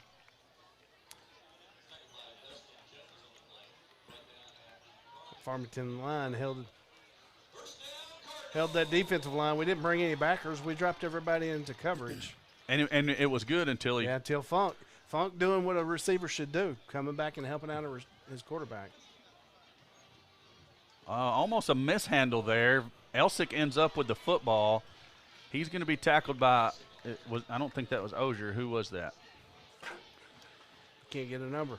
It's Gabe Schiestel, Okay. number 62, making that tackle. But Van Zant bobbled that snap, and just luckily they were going to, run the RPO, and Elsick took it out of his bobble and made a positive gain out of it. Picked up 5 yards, so 2nd down and 5 for the Cardinals at the 48, their own 48. Van Zant's going to roll to his right, looking downfield. He don't have anybody. Oh. Yeah. Man. Are we sure he had possession before he stepped out? That was awfully close. I thought it was a good move on his part. I thought he done well. Oh, it was definitely a good move. I just looked like a toe was touching the white, but I'm a long ways from it. And I'm an Eagle homer, so you know me. Going to apply a little pressure. There's the slant route. Yeah, and, Seth was pressuring that receiver, but the receiver doing a good job of using his hands in that first however many yards you can use your hands and fighting out of that and getting in for the slant pass. Vilonia doing a good job rotating in that defensive line, keeping a fresh crew in. 2nd and 1 down at the Eagle 33. That's going to be Elsick straight ahead. He's got the first down and a little bit more. Looks like he's going to fight across the 30 out to the 29-yard line. That'll be where Farmington has another first down. Harrison up 21-7 on Alma. Poor Alma. They got their revenge game. Yeah. When Harrison's mad. Yeah. Morrilton up 6-0 over Pea Ridge in the first quarter. And you just gave the Greenbrier score, right? Yeah, 14-0 was the one I had texted to me. Van Zant looks left, throws left, and they're doing good on these little slant passes. We're going to have to come up with an answer. Yeah, I mean we're giving them the cushion out there, and we're going through the back pedal. But by the time they break on the slant, it's too late for us. Yep. So maybe have to tighten up just a little bit. Van Zant's going to look to his right this time. He's got a man, and that's going to be a touchdown. These receivers can catch, can't they? They can catch. I'm looking for. We had 2 safeties back there at one time, and then one of them, I don't know if they had to step up in, potential run coverage or what. But anyways, Farmington finally on the board here with 2.5 left to go before the half. PAT forthcoming. Eagles currently leading 28-6. Snaps a little high. Struggle getting it down, and that's going to be blocked. So Eagles are going to lead it 28-6. They're going to get another possession going into the half. And Grant, this is one of those situations where I would love to talk to you, but I'm waiting on a green light here. And I don't even see you, so I don't even know where to tell you to go. He's at the 20. Yeah, he's at the 22. Yeah, I see you now. Keep trying. He's at the 25. Keep trying. I don't know if it's going to go this time. Not looking good. Okay, we'll try to pick you up. I'm going to leave it on. If we pick it up, I'll holler at you and tell you to talk to me. Still did the credit. Lawrence Family Hardware? Yep. Oh, yeah. We love those guys. They sponsor all of the sideline reports. As you just saw, it was a little, my screen's a little delayed. 28-6 is the score. 2.5 minutes left to go in the half. Eagles going to get an opportunity to go put some more points on the board, and I can't wait to see what Coach Langrel and Austin and those, Cannon and Jameson and Connor and Lane and all those guys have dialed up, not to mention the offensive line. Okay, Hey. yeah, let me. I was going to go to him, and then we started getting some bad noise. Ball falls off the tee, so they'll reset the play clock for the kickoff. Honsley, Bartlett, Lovelace back deep for the Eagles.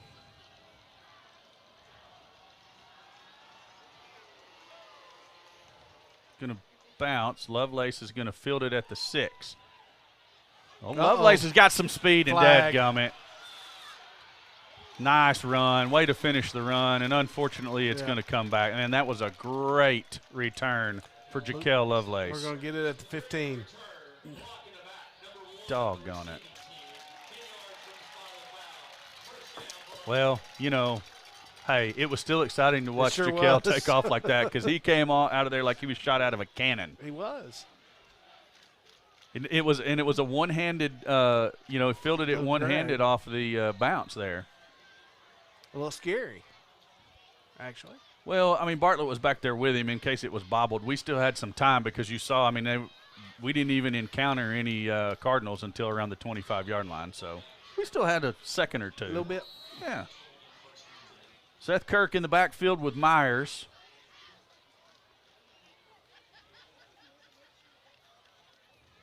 It's going to be Kirk. He's hitting the backfield, but he fights forward like he always does and makes a positive out of a potential negative. He picks up 2. It'll be 2nd down and 8 at the 16-yard line. Well, I said this rain wasn't going to last very long, but, man, still coming down. I'm getting calls for the stump. I see that. I'd make it a play or two.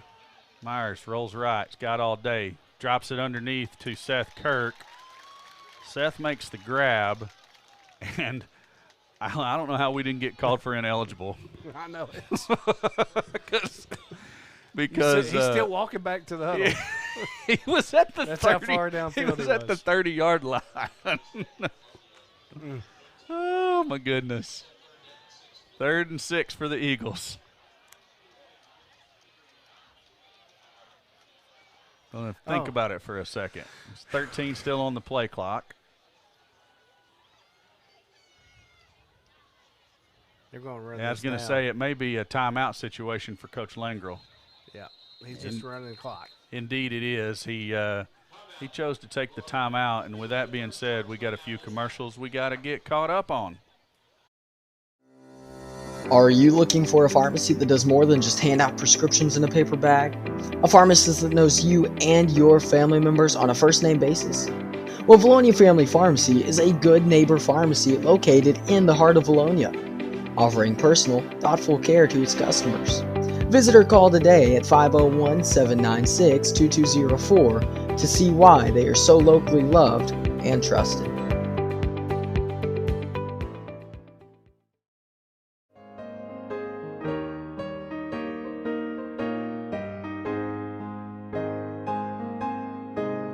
At Vilonia Funeral Home, we believe that you deserve respect, honesty, and care.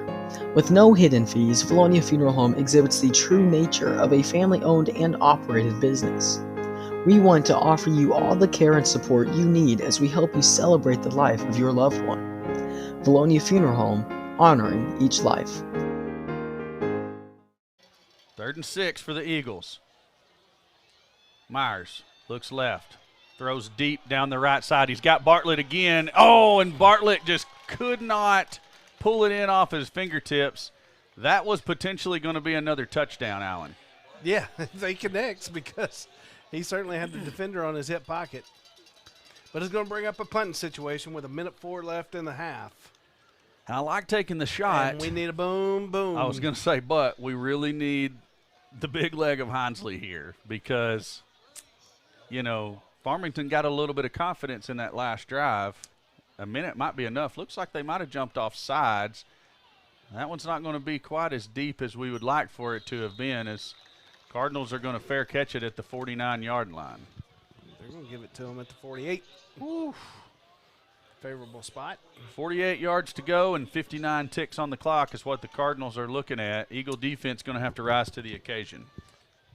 How about a pick 6 here? Scoop and score. Any of that. Well, I mean, we've got some speed out there on defense. Zach Nolan's in at one of those middle backer positions. We got to get some. This last drive, our defensive line did a real good job getting pressure on Van Zant. We got to get some pressure on him. I think they're going to get Ozier lined up in the neutral zone. Oh, wow. So Ozier has moved up to the line, and Zach Nolan is in at his linebacker position. And I'm not going to say I hate that move at all. We'll see what's to come of it. I especially like the snap infraction because that's a 5-yard penalty. So that's going to bring up first down and 15 now for the Cardinals. We called that on the center. I wonder if he picked the ball up and set it down or something. Usually that's a little bit too much, or maybe he was bobbing his head too hard. Van Zant surveys the field. Pressure. And he's going to get brought down hard there we go. by prime time. That's what we was talking about. And that was a delayed blitz. He didn't come right at the snap. He let those linemen get engaged. He found him a gap, snuck through, brought him down for what? Close to 7-8 yard loss. Timeout by Farmington. Yeah, they're going to take the timeout. Let me see if I can get Grant to connect real quick here for a Lawrence Family Hardware sideline report. It's like every time I want to talk to Grant, the communication equipment will not let me talk to Grant. It's green, Grant. Go. With that time, it's like Farmington is committing to getting another score by halftime. I got to keep in mind a 22-point lead, while it's obviously a good thing for the Eagles, it's nothing new for the comfortably uncomfortable right now. That's a good point, Grant. As shown by the game last week against Harrison, that's the way the Cardinals like to play. Keep it close, ugly it up, and try to be opportunistic when it matters. Really right, Corey. So I was actually surprised to see them take the timeout, guys. I expected them to take a knee after that big loss. That was an 8-yard loss. It's second down and 23 now, all the way back at the 39. And remember, they fair caught the punt at the Eagle 48. Yeah. So got to get to the 38. Van Zant completes it short, and that's the guy who doesn't want any contact. He ran faster going to that sideline than I've seen him run anywhere else. So that's about a 7-yard pickup. It's going to bring up third down and 16. Justin there, he does a good job getting open. He did do a good job of getting open, Justin Logue. Yeah. He just don't seem to like contact. Now, granted, that one could have been to try to preserve clock. Yes. I understand that. But if we hadn't seen it earlier. Oh. Yeah, that was Bartlett coming up from a safety position. And I think when he took off that way, he was thinking pick. Yep. Just didn't get there in time, and then also couldn't make the tackle. That just changed the complexity of the game, though, or of this last 25 seconds. Yeah, now the Cardinals are in a hurry. Van Zant is going to be pressured again. He's looking. Eagle secondary. And Bartlett coming up again thinking pick. Puts the hit on the receiver who couldn't make the catch. That was Logue. He couldn't get away from that contact. Good job by our secondary. I like having Bartlett back there just playing center field, reading that quarterback's eyes. Now, he might get tired from all the jitterbugging that Van Zant does, but he's been coming up on every single pass to make the hit and potentially make an interception. 15 seconds. The middle of the field. Second and 10. Van Zant throws complete. He didn't want no contact either. Yeah. That's Lawson DeVault.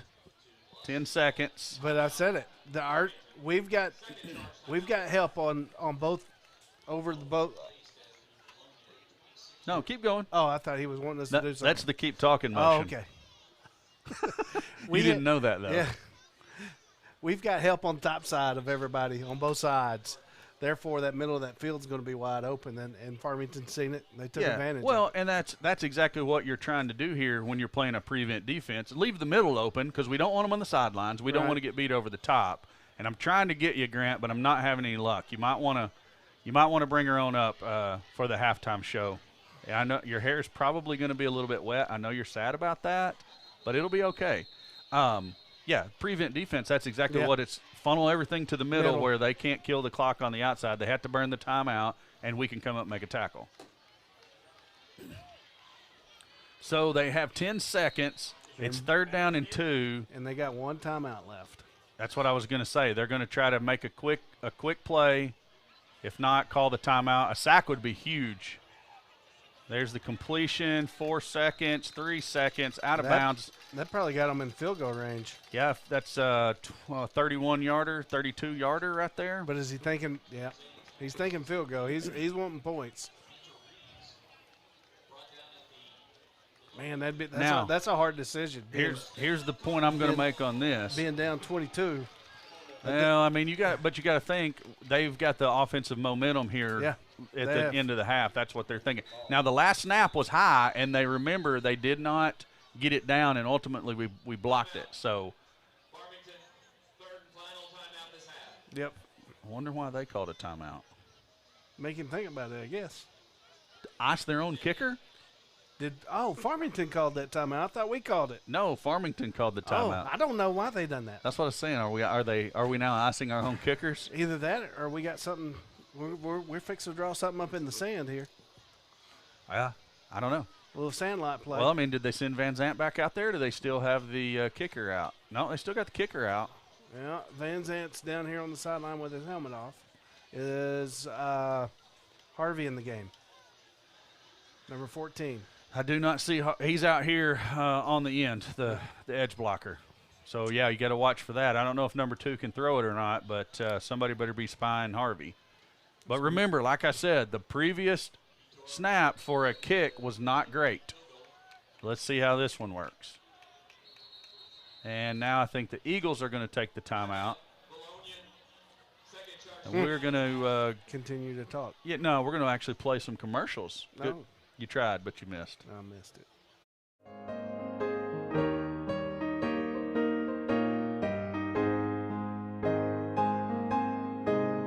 At Vilonia Funeral Home, we believe that you deserve respect, honesty, and care.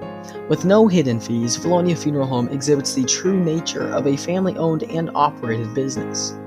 We want to offer you all the care and support you need as we help you celebrate the life of your loved one. Vilonia Funeral Home, honoring each life. All right, back to the field. Eagles have one more timeout, and I would not be surprised at all to see Coach Langro go ahead and take it here. So let's just see what happens. 3rd time that Farmington set up for the kick. And, yes, Coach Langro will take the 3rd and final timeout. Alan, you got some scores for me? I'm trying to find them. They're gone. Hold on. I got scores. Here it is. No. Go ahead. No, go ahead. I'm kidding. Harrison's on top of Alma in the second quarter, 28-7. Do you want an interesting score? Give it to me. Quarter number 2. It's not 5A West. I lost it. I'm sorry. Go ahead. I was looking for the 5A West scores here on Fearless. I got those got now. Them scattered. Morrilton 20-0 over Pea Ridge. Vilonia Farmington got that one. Harrison 28, Alma 7. No report on Greenbrier Clarksville on Fearless, but the last message I got was 14-0. Now, were they in a weather delay? They started in a weather delay. I don't know. They might be in another one. I haven't heard again. Okay. We're actually going to get to see a potential field There goal will be a attempt snap this here. time. Barring a penalty, there will be a snap.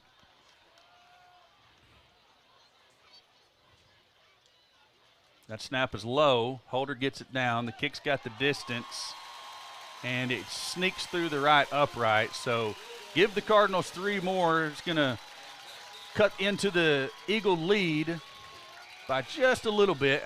Comfortable lead going into the half, 28-9. What was the score last week going into half for them?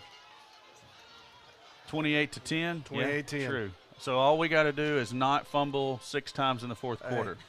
We got to keep matriculating the ball down the field. We do. That's right. Our foot's on their neck. Don't let up. They do feel like they have a little bit of momentum because their last 2 drives did ultimately end in points for the Cardinals. So we'll see how that works going into the second half. We're going to catch a couple of commercials here, and then we'll have Grant and Steve for the halftime entertainment section of the broadcast.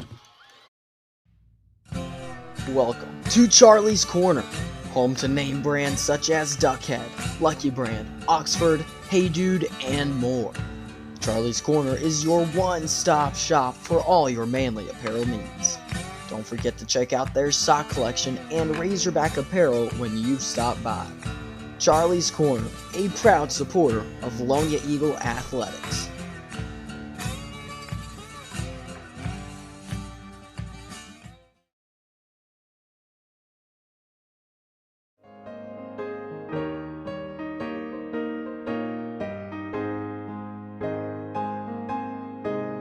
At Vilonia Funeral Home, we believe that you deserve respect, honesty, and care.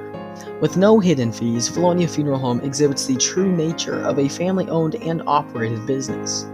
We want to offer you all the care and support you need as we help you celebrate the life of your loved one. Vilonia Funeral Home, honoring each life.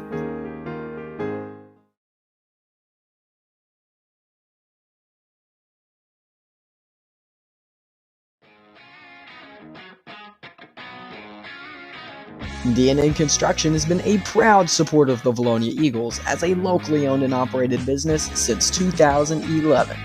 For any commercial, residential, and remodeling needs, be sure to call DNA Construction at 501-796-6316.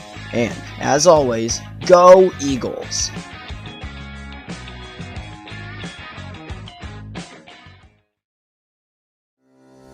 Are you looking for a pharmacy that does more than just hand out prescriptions in a paper bag? A pharmacist that knows you and your family members on a first-name basis? Well, Vilonia Family Pharmacy is a good neighbor pharmacy located in the heart of Vilonia, offering personal, thoughtful care to its customers. Visit or call today at 501-796-2204 to see why they are so locally loved and trusted.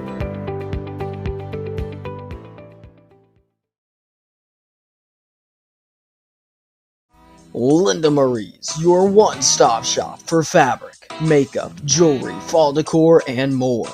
Located on Highway 64 in the Vilonia Commons, Linda Marie's is a hidden gem and a staple of the Vilonia community.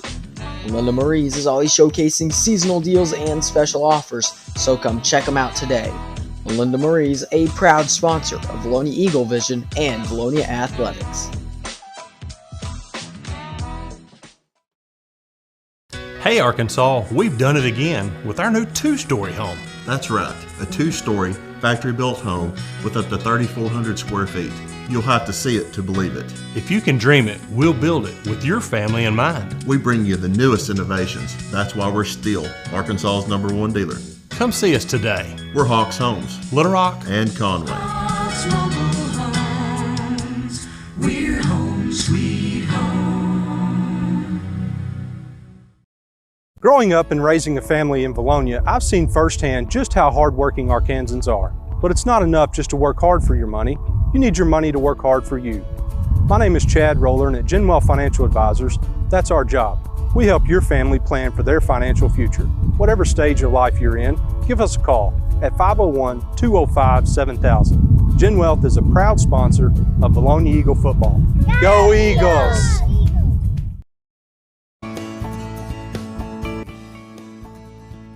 We'll treat your car like our own. Our reputation depends on it. When you're in an accident, sometimes it's hard to make a decision on what to do. At Conway Collision Center, we'd be happy to walk you through this mess. As a family-owned, long-standing company, we walk you through every step of the process while valuing and respecting your car like our own.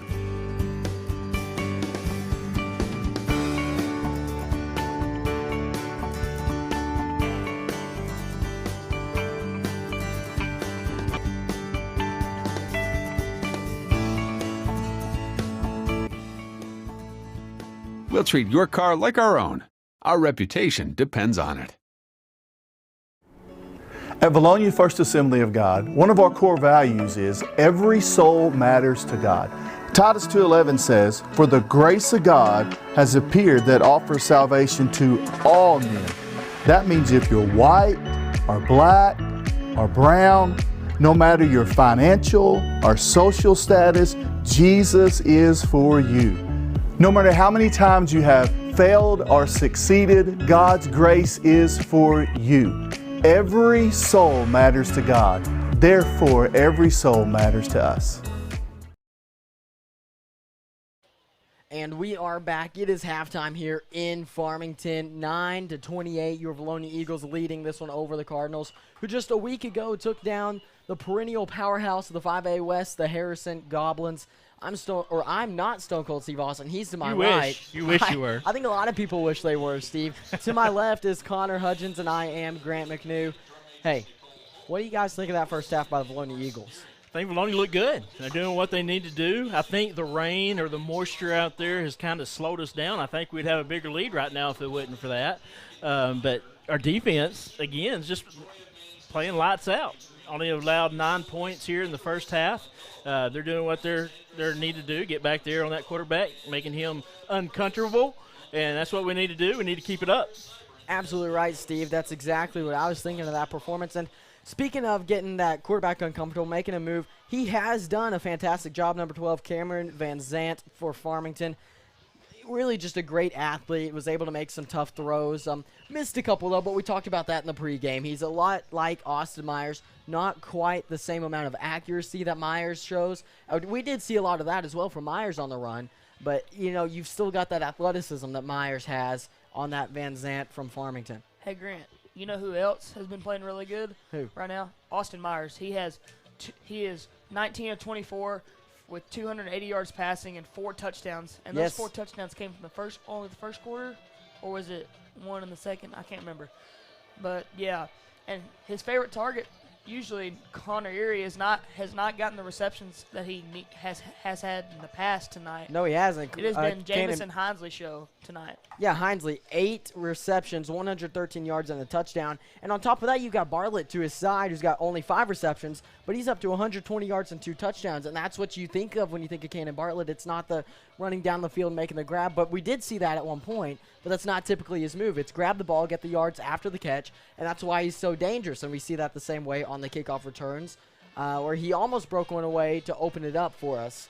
But, yes, this receiving core has done a fantastic job. Erie hasn't gotten the targets that he usually does. The Farmington Cardinals have done a great job of limiting him on the outside, but Vines has stepped up in his place. 2 receptions, 36 yards, and a touchdown that opened up the scoring for the Eagles. Yeah, I mean, and our defense has been playing great, especially our linebackers and our D-line, getting past that O-line. And, we are always in a size battle and a strength battle. We're always a smaller defensive line and offensive line, and and we just got to play with heart, and we got to fight. And our linebackers have been shooting through those gaps and doing a great job of getting to Van Zant. Yes. And, there was one play, Seth Kirk came and made a big hit on him. It was a great play by Seth Kirk. Just we need more of that from our linebackers if we want to stay in this game, because we know Farmington Cardinals can come back as they did against Harrison. Absolutely. Nicknamed the Comeback Kids by a lot of people around the state after coming back 19 against Springdale and then 25 against Harrison. This is, like I said before when I was on the sideline, I'm not sure how great the reception is on that microphone, so I'll say it again. I'll say it again. This is a spot that the Cardinals know they don't want to be in, but they're familiar with this sort of territory. They're comfortably uncomfortable. Yeah, and Coach Langrel is in the locker room right now preaching that these guys know how to come back. They know how to play they're a second-half team. We've got to keep doing what we're doing, keep executing our game plan that we have here tonight, and if they do that, then we'll be successful here tonight.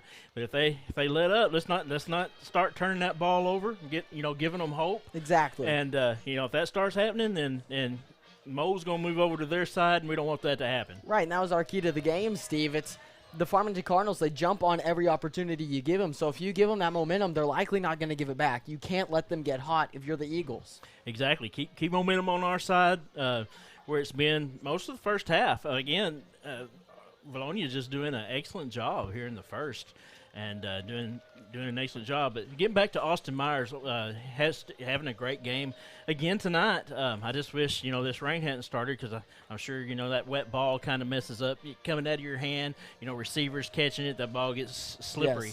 Yes. But Austin, he keeps racking up the awards this year, and had one this year. Yes, he or did. Had this week. Yes, this week. Yeah.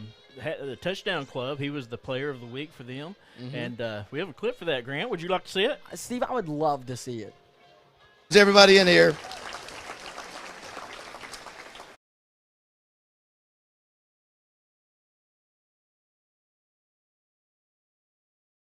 Him. Boy, I missed last week, and I heard there was big numbers for our Player of the Week last week. But this week is, I'm a big fan of quarterbacks that throw up big numbers. Hunter, I know you like seeing quarterbacks with big numbers. Think about this. For Vilonia, Austin Myers did this in 2 weeks. Against Russellville, he was 26 of 38 for 430 yards and 5 touchdowns. He also ran for 48 yards. Last week against Clarksville, he threw for 229 yards, 4 touchdowns and a half against Clarksville. So in 2 weeks, in 3 quarters of play, he went 659 yards of offense, 9 touchdowns. As Clarksville lost, as well Russellville lost, Vilonia is now undefeated on the season. Your Arkansas Democrat-Gazette Player of the Week is Austin Myers. As Todd Langrel's here, his mom, Susan Myers, Bryce Myers, and Troy Myers are all here. So come on up, round of applause.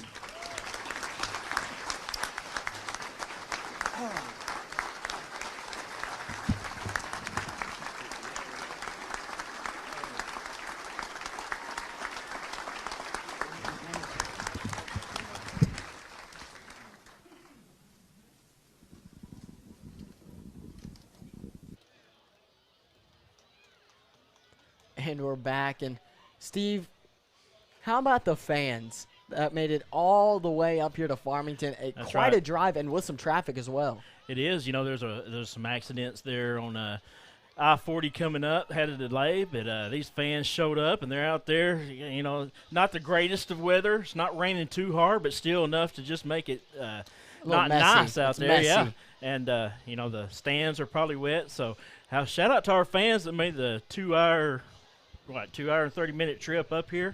2 hours with you. Yeah. But appreciate them coming out. Our band, you know, it's raining, it's bad on the instrument, so I think they've headed home for tonight. But appreciate them coming out. Yes. But yeah, and they're seeing a great game so far from these Vilonia Eagles. Yes, they are, Steve. And hey, I couldn't be more proud of the way the Eagles have played. They've seen some adversity throughout the game, but they've dealt with each and every situation just the way that you would expect a top team in the state to deal with. So this is really, if the Eagles can continue this play here, yeah.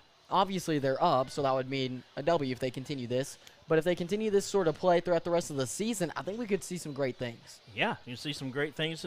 One of these teams is going to come out here tonight 5-0 and probably in the driver's seat for the 5A West. You know, Greenbrier, you know, I'm sure they're going to get a win tonight over Clarksville. But both of it, you know, if we survive here tonight, might see both Vilonia and Greenbrier 5-0. And man, that last game of the year, man, it's lining up like a collision course. Another great thing that's happened at Vilonia, Connor, is our golf. Yes. So the Vilonia Eagle High School golf, Elise Trotman, she is a junior, senior girl. She played last Monday in the state championship for golf. Her coach is Coach Justin Moore, and she played very well. She, you know, it was a great outing for her. And also our senior boys players that will be playing this coming Tuesday will be Spencer Havens, Jansen Martin, Riley Sadler, and Jacob Lewis. They'll be coached by Coach Justin Moore, and they'll be playing in El Dorado at I forgot the golf course name, but you know they've done great all year long, and we hope to see a good outing from them at state, and we'll talk more about that next broadcast to see how they do. Now, Connor, you say this is the state. This is the big round. State championship, yes, sir. So how many rounds is that? Is that which one? It's just one round. They played conference last week. Yes. I believe so. At Cypress. Yeah. In Cabot, which is our home course. So we hope to see a great outing by our Eagles. Yeah, and I know that you know, a golf team doesn't get the shout out that, you know, other sports does because they're, you know, I mean, but what a great golf team that we have here at Vilonia for them guys, and good luck to them in state coming up this week. Yeah, for real. I mean, we don't always get the attention around the sports that a lot of them deserve because it's so hard to keep a focus on all of them. And But when you volleyball, can, good? man, volleyball's having a good season. Golf, like you said, going on to state. And That's someone incredible. played in the state No. in tennis. No, not state. Not state? Oh, I thought Did it was not. state. No, that was conference. Conference. Okay, so in Conference. state. Well, for me, never. I didn't make it. We did get Chloe Lane. Chloe Lane did qualify for state in girls singles. She was the only one from Vilonia, but we saw some really good performances. Myself and Dawson Brown took on Greenbrier and beat them in 2 sets. Awesome. 6-2 to 6-0. Then we went and played Van Buren, who was very good. Yeah. Great guys, by the way. If they're probably not listening, that'd be a little weird. But if they are, great guys. Best of luck to them. They beat us 6-1 and 6-1. So yes, they're very good. Yeah. Well. But hey, always a good time though. You got Chloe Lane going on to state. A lot of good performances around the team. Good. It's a lot of fun. If if you're not on the tennis team and you want to be, just go for it. No, tennis is fun. So fun. Man, it's a good workout too. You got to be in shape to play tennis, chase Yes. that ball around the court. But yeah, good. And win state. Do we know? It should be this coming week. Okay.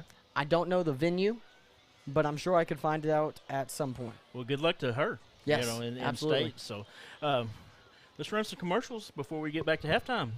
And we'll be back for the second half right after these messages. Welcome to Charlie's Corner, home to name brands such as Duckhead, Lucky Brand, Oxford, Hey Dude, and more. Charlie's Corner is your one-stop shop for all your manly apparel needs. Don't forget to check out their sock collection and Razorback apparel when you stop by. Charlie's Corner, a proud supporter of Vilonia Eagle Athletics.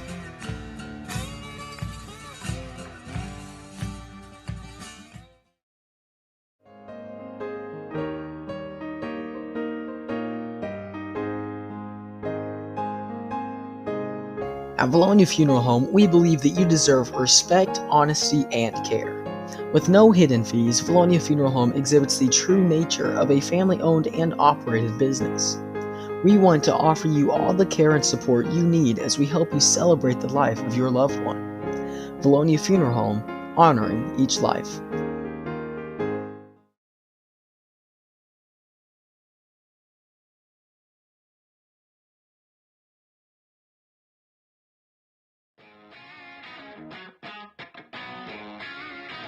DNA Construction has been a proud supporter of the Vilonia Eagles as a locally owned and operated business since 2011. For any commercial, residential, and remodeling needs, be sure to call DNA Construction at 501-796-6316. And, as always, go Eagles!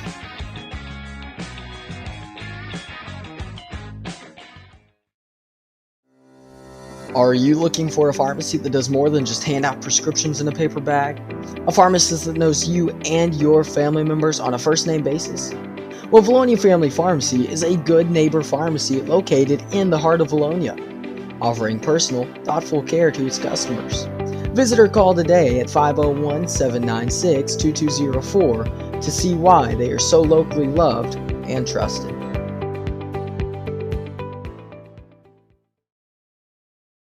Linda Marie's, your one-stop shop for fabric, makeup, jewelry, fall decor, and more.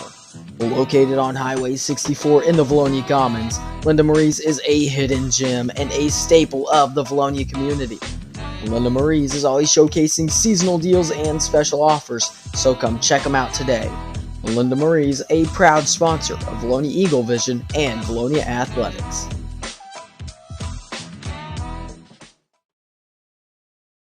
Hey Arkansas, we've done it again with our new 2-story home. That's right, a 2-story factory-built home with up to 3,400 square feet. You'll have to see it to believe it.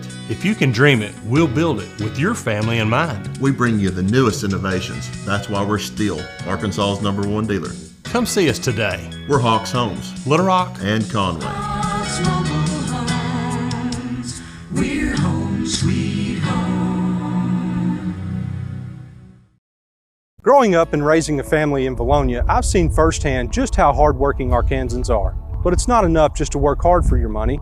You need your money to work hard for you. My name is Chad Roller, and at Genwell Financial Advisors, that's our job. We help your family plan for their financial future. Whatever stage of life you're in, give us a call at 501-205-7000. Gen Wealth is a proud sponsor of Vilonia Eagle football. Go Eagles!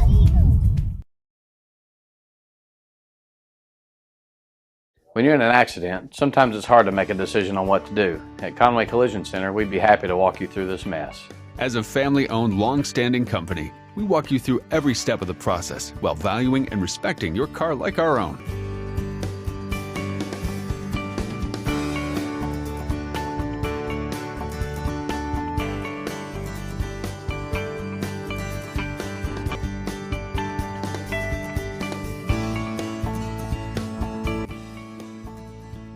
We'll treat your car like our own. Our reputation depends on it. At Vilonia First Assembly of God, one of our core values is every soul matters to God. Titus 2:11 says, "For the grace of God has appeared that offers salvation to all men." That means if you're white or black or brown, no matter your financial or social status, Jesus is for you. No matter how many times you have failed or succeeded, God's grace is for you. Every soul matters to God. Therefore, every soul matters to us. At Over Easy Ranch, we don't settle for just any beef, and neither should you. The Over Easy Ranch beef brand is proudly raised by Wade Family Farms. Our goal is to bring back a local heritage so our community can enjoy great tasting beef that's fresh from the farm. Hello, Eagle fans, and welcome to the Back with you here. About a minute left before they put a little bit more time up on the clock as both teams were a little slow returning to get their pre-second half stretches in. I'm going to quickly talk about the baseball chili supper coming up on October the 22nd prior to the home football game against Alma. See your favorite baseball player to get your ticket. They'll also sell you tickets there at the door. It's a good atmosphere. It's fun to be around. Me and Alan and Steve and all of us, we go every year and eat some chili before the game. So I've heard that Alan will be signing autographs. I will. If you would like. Look for the bald guy in the Eagle Vision shirt, and you can try to figure out which one of us is which if you don't already know. So anyways, support the baseball team. Get out and buy you some tickets for the chili supper.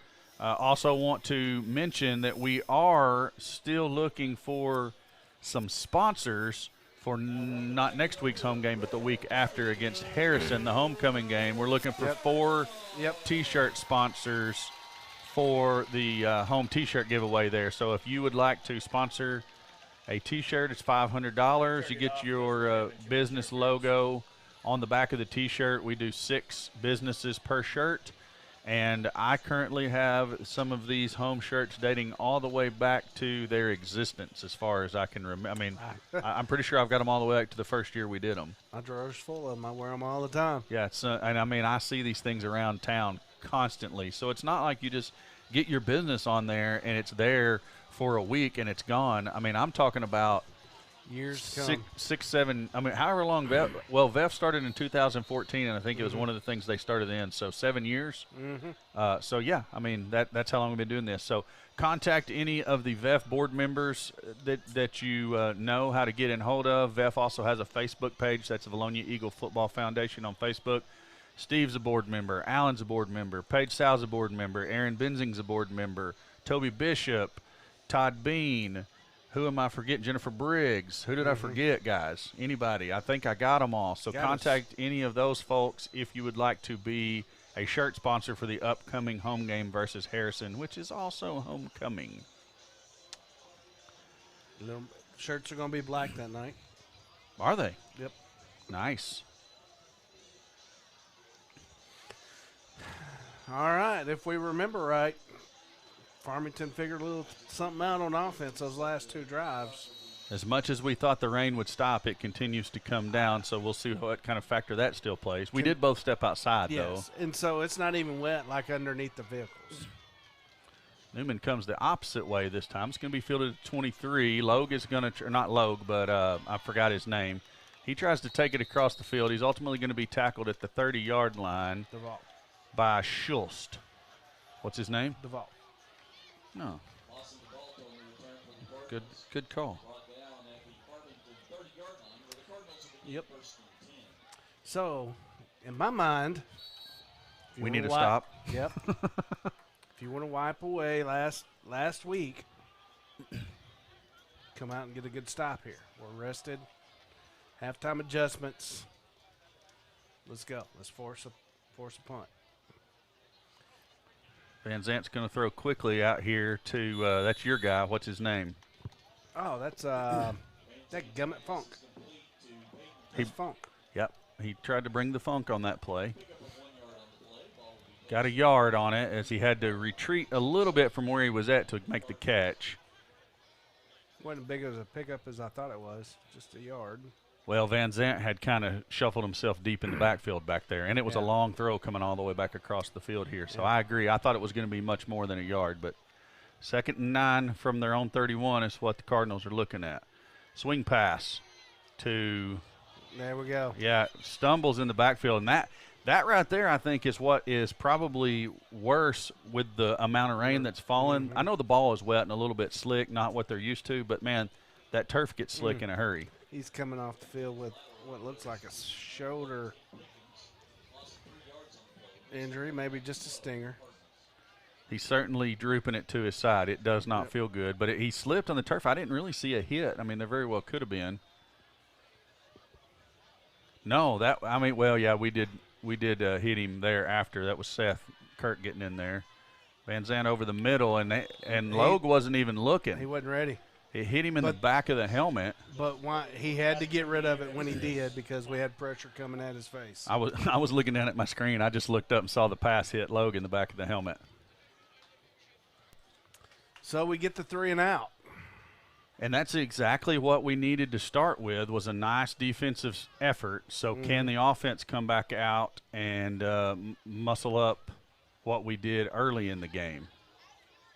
We're going to attempt to go down to Grant. We don't have a microphone connection just yet. Elskin gets it away. Erie's going to call for the fair catch and make it. Yep, and here we're going to get some extra yards after Erie making the fair catch. And I don't think the Cardinal coverage man really intended any harm. I don't think he saw the fair catch signal, to be honest with you. I didn't see it. We got Grant for a Lawrence Family Hardware sideline report. Grant? We got him here, backup quarterback Wesley wanted in the umbrella. No, guys, hey, I think you're exactly right, Corey. I don't think he saw the fair catch there when he hit Connor Erie. Right, yeah, it wasn't one of those things that looked vicious. Now, I certainly appreciate the extra penalty yardage on top of a fair catch to put us out at the Cardinal 48-yard line. Absolutely, Corey. And haven't you referred to that as the 52 before? It was actually the 51. I referred to the 49 as the 51. We've already referenced that earlier tonight, though. Myers with the empty set. Farmington showing pressure. Going to go quick to Erie. Erie catches it. He's hit. He's trying to spin out of that tackle. Probably gets an extra yard over what he would have had otherwise. And we can do that all the way down the field with the type of coverage that Farmington's given us. They got us soft out on the edges, stop 5-7 yards up the field, and we can march our way down just like that too. 5-yard pickup, 2nd down and 5 at the Cardinal 43.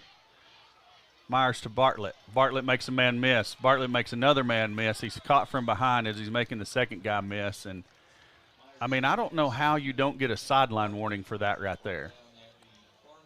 Because he actually ran in front of the official. In basketball, that's an automatic technical foul on a coach if you go in between the official and the field of play, or the court, I should say. He got a 15-yarder last week at Harrison. Eldridge did? Mm-hmm. Same stuff? The official ran smooth over him. Probably not going to see that here tonight. Eagles bring Mosier into the backfield. He's going to motion Bartlett a little tighter into the left slot there. Myers rolls right. I hit him early. Looking. And, oh, man, Bartlett had an opportunity to make an outstanding catch. I think a Cardinal defensive back got a fingertip on it. I believe Myers was initially looking for Erie, who couldn't get out of the coverage there. Good coverage on Erie up top. I think that's where they were looking to go. We had the underneath open.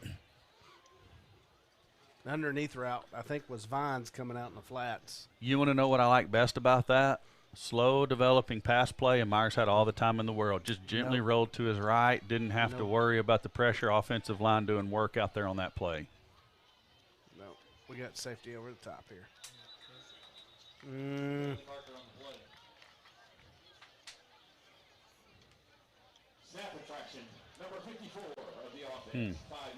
So, haven't seen that called all season, and then both centers get whacked for it.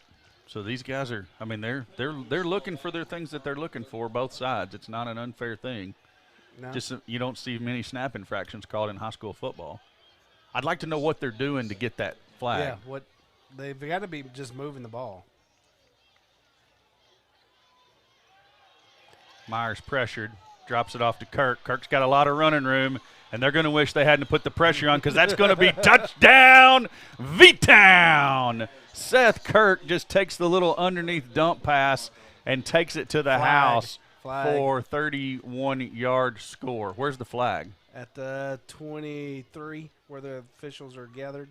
Hinsley's looking like he thinks it might be on him. Good play nonetheless. Yeah, and the unfortunate thing is where that flag is thrown is well behind the play and has no bearing at all on what's going on. So, yeah.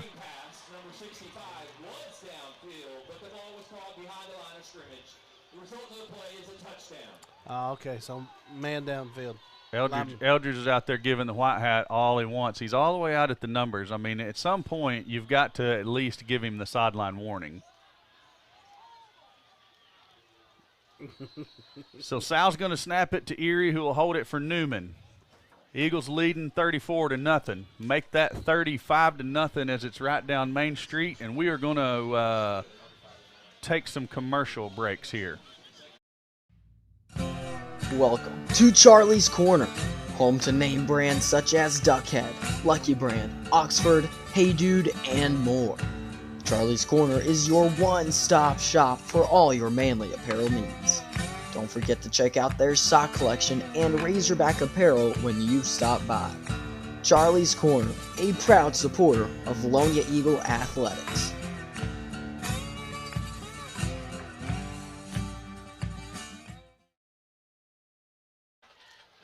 Back to the field. I said 35-0. I meant 35-9. That's what I said in my head. 9 or nothing? Well, I said nothing out loud. I really don't know what I was thinking. It's indeed 35-9. But Eagles starting the second half just exactly like we said they needed to. Big defensive stop, good offensive series, put some more points on the board. Yeah, it came off the side of his foot, and they're gonna get that one at 35. Cardinals have got to let that one roll. They know it's going out of bounds. They'll get it at 35 unless they elect to make Newman kick it again, and I seriously doubt that. Let's take it at 35. Let's roll.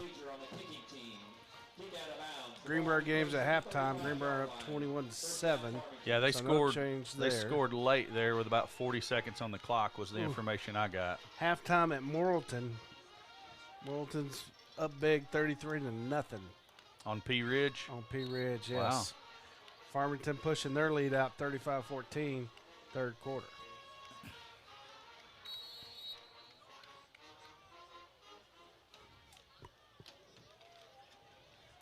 All right, Van Zant and the Cardinals with a 1st and 10 at their own 35.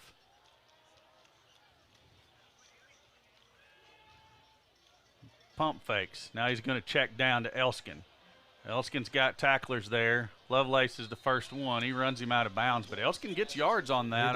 It was a nothing play because Kirk was sitting there, but he did exactly what he needed to. Ran him down the line towards the edge. Picked up 6. Scrappy runner. Elskin, I didn't see it. I'm assuming they had some kind of double move on because he pump faked hard. I think he was looking for somebody to break open over the top. Again, same thing to this side. Now Elskin's going to roll. Or not Elskin, but Van Zant's going to roll. And he throws complete to Funk out at the 45-yard line of the Eagles, and it'll be 1st and 10 for the Cardinals there. Receiver's doing a good job just getting open. We're not getting beat deep. No, we're giving them the cushion, though, and Van Zant's checking down to the underneath throws. He does not stay in the pocket ever. No. And in that time, being on the move, he throws 2 wide for Logue. Incomplete pass will bring up 2nd and 10 from the Eagle 45. Lions checking into this defensive backfield.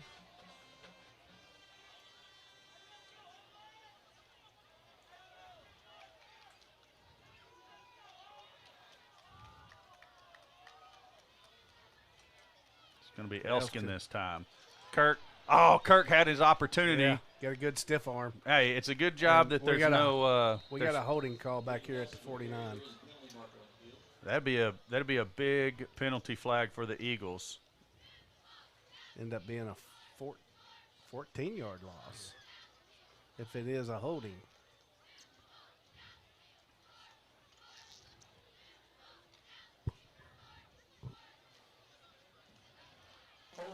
Number 10 of the offense. I was wondering how he was able to keep 2 defenders off of that. That's how. Yep. So that's going to be a 14-yard loss. It'll be 2nd down and 24. Vilonia showing the 2 safeties over the top, which is going to leave that middle open. It's real easy to do that with that set. Eagles getting up the field, doing a good job of pressuring Van Zant. Gwynn giving chase. They're going to call stinking pass interference back here on the back side of that. I'm going to have to watch that. I mean, I saw. There was, I seen legs get tangled up. But that was not a catch, which I don't know. I don't think that's a thing in high school football, catchable or not catchable. But it should be. I thought just the legs got tangled up. We see. Yeah, I'm watching it on my screen here.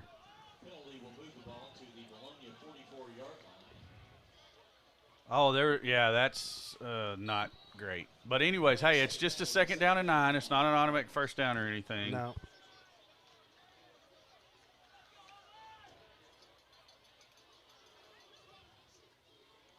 Quick pitch to Elskin. He lowers his shoulder, fights his way forward for a gain of about 6. They bring up 3rd down and 3, but I believe the Eagles are going to have to stop the Cardinals twice here. Mm-hmm. Hinsley in there on that tackle.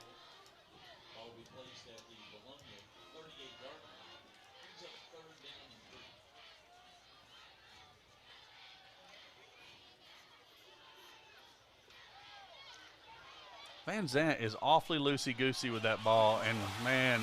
Yeah, we had a push off there. Yeah, where's the flag on that one? And that's what, Van Zant doing what he had to do just to give his receivers time.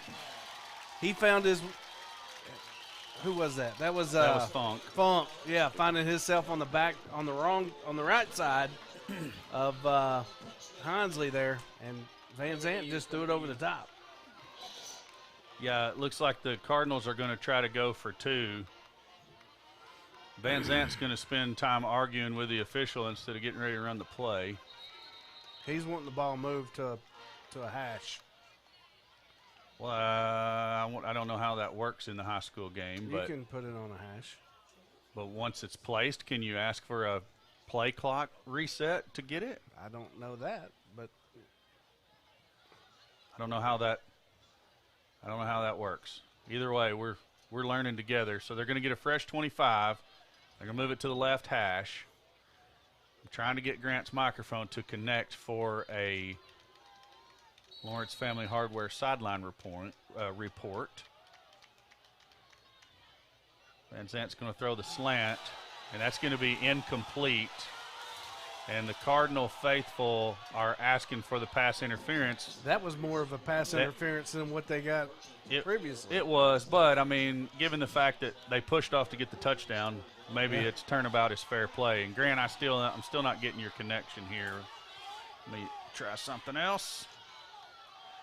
No, Steve, go ahead and hit a commercial, and if we get Grant, I'll come back to him in just a second. At Vilonia First Assembly of God, one of our core values is every soul matters to God. Titus 2:11 says, "For the grace of God has appeared that offers salvation to all men." That means if you're white or black or brown, no matter your financial or social status, Jesus is for you. No matter how many times you have failed or succeeded, God's grace is for you. Every soul matters to God. Therefore, every soul matters to us.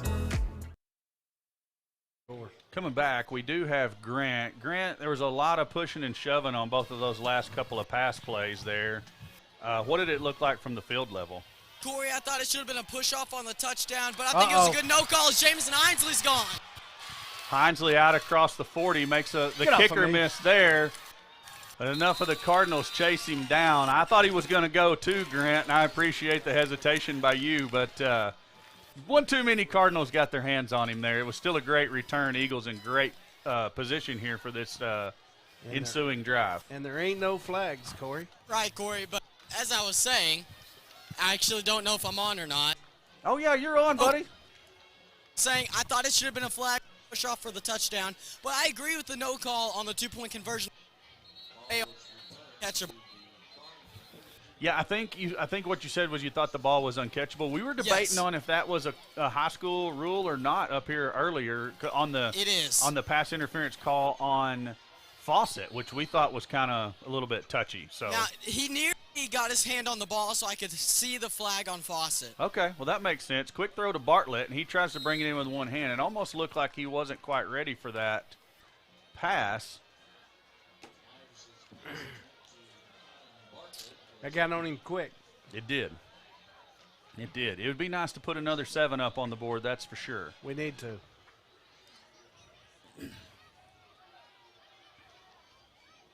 Because I'm not quite comfortable yet. No. Well, especially knowing what they did. Setting up a screen pass.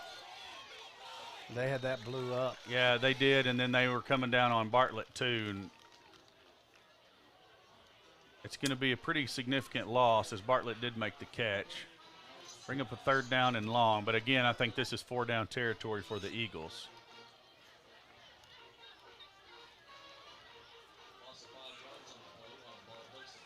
And I don't know, Alan, you may be paying a little bit. I mean, it's hard to see at all. But is it delay blitzes they're bringing? I mean, I know that was a jailbreak screen we were trying to set up. Myers directing traffic. Loads up. Throws deep. He was trying to get Bartlett to get up the field, and I don't know if – I think Cannon was getting twisted around there a little bit and couldn't quite see what he's been playing a lot of both ways too, so he may be a little tired. Hinesley just now checking back in the ball game. Yeah, I think he might have gotten a little bit dinged up earlier on a play, and they may be trying to take it ginger with him a bit. So this is one of those situations that if you punt it, it might bound in the end zone. If you throw it down, you don't get a first down. You're still putting the Cardinals back deeper than. We're going to take a timeout and talk about it. Yeah, that's totally fine. So we're going to catch a couple of commercials here and then come back to you. Are you looking for a pharmacy that does more than just hand out prescriptions in a paper bag? A pharmacist that knows you and your family members on a first-name basis? Well, Vilonia Family Pharmacy is a good neighbor pharmacy located in the heart of Vilonia, offering personal, thoughtful care to its customers. Visit or call today at 501-796-2204 to see why they are so locally loved and trusted. Hey Arkansas, we've done it again with our new 2-story home. That's right, a 2-story factory-built home with up to 3,400 square feet. You'll have to see it to believe it. If you can dream it, we'll build it with your family in mind. We bring you the newest innovations. That's why we're still Arkansas's #1 dealer. Come see us today. We're Hawks Homes, Little Rock, and Conway. Hawks Mobile Homes. We're home, sweet home. Back to the field. The Eagles with a 4th and 15. Myers has it. Pressured. Steps up. Loads up. Throws deep. Has Bartlett in the end zone. Cannot bring it in. Flag. Where's the flag? It's down here at the 13.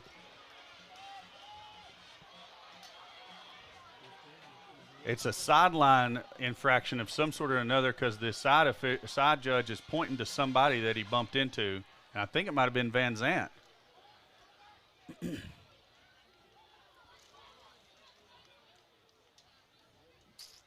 Sideline interference. Yes. On Farmington. That's a 15-yard penalty. First down, Farmington. First down, Farmington. Yeah, it's not a replay. It's not going to be enough to get a first down. But it's 4th and 15, and we got 15-yard penalty. At least they got to measure it, you'd think. I don't know how he just automatically calls that first down, Farmington. Let's see what happens. It's 4th and 15 yards, and they called a 15-yard penalty on Farmington. If it's enough penalty yardage for the first down, do we not get a first down? They're changing the balls out. I don't understand how this works.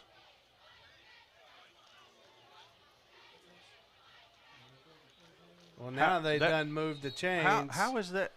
I mean, there's got to be something going on because Coach Langer and company are not even arguing this. I know. That makes. Wow, Is somebody's it going to have to teach us something So here. maybe it's a dead ball penalty.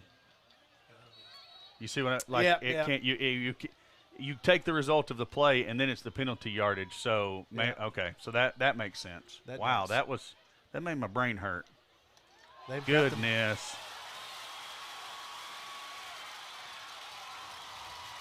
That two-man safety. That's where I'd be attacking. Just like we said, you cannot give them the opportunity to get back into the football game. And they're going quick. They're not going to give us a chance to catch our breath. Right back to it. Oh! Interception. Cash money.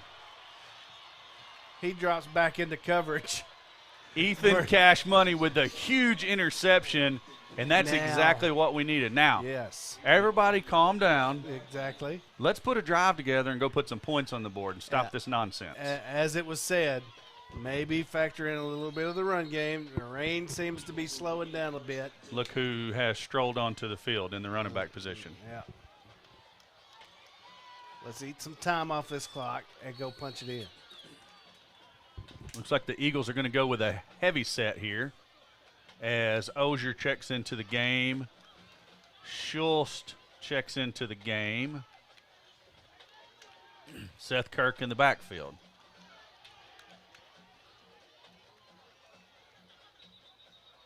They're going to call us for a false start. But if we want the running game, we can't be doing that. 61. Offense. 5-yard penalty. First down.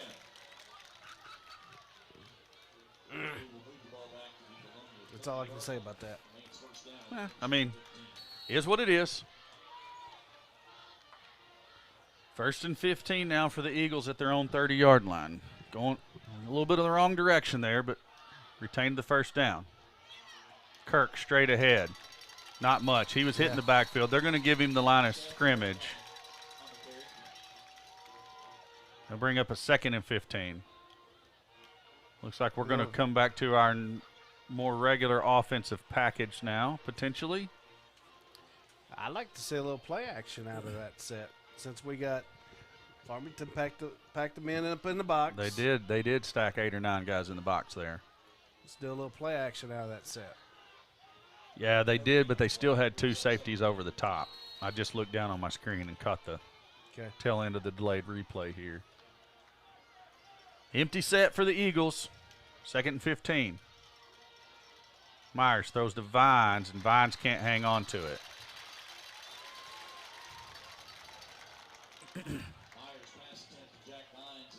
And again, Eagles looking at 3rd and long. Wow. You know, this feels like a lot. I mean, it feels like a close game, but it's still 20 points. I mean, it's a 3-possession game for the Cardinals still. It is. But now, our defense has been on the field quite a bit because offense hasn't been able to get it going much in the second half. We have not. Hey, something over the middle. Run you a skinny post. Seam route, I think is what they're calling it. Myers is going to run it instead. He's got plenty of green out in front of him. Gets all the way out across the 40-yard line up to the 42. What are you? No, you got to punt it. Got to punt it. Eagles are at least going to make the Cardinals think about it here. Yeah. Hey, I like this call, but. Yeah, I was expecting hard count. It could be quick kick, too. Yeah, we got that in our arsenal. 15 seconds on the play clock. They're going to take Bartlett across the formation, and Myers is going to back up. It is going to be a quick kick, and there is a flag. Mosier got too bit of an early start. That would have been good field position. Because that's going to end up at the 8. That's the 13. Oh, dadgummit, that's twice tonight.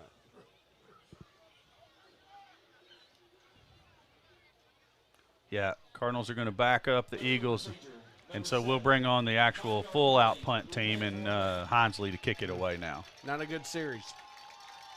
No, I mean, really the only bright spot was the Myers run. Mm-hmm.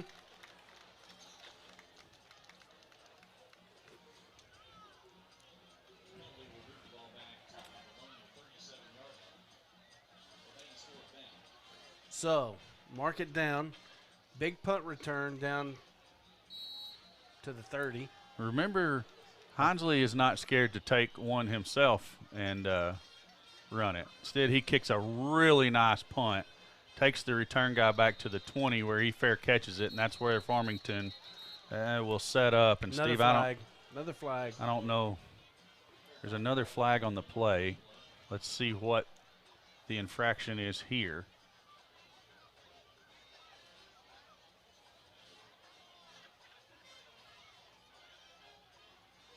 It's on us. Goodness. Personal foul. Kicking team. 15-yard penalty. Just a personal foul. No explanation of what it was. Yeah, I didn't see it, but it come from the middle of the field. Well, I was looking down. Yeah, I don't know. Keller Schultz is out there asking the official what was the reason.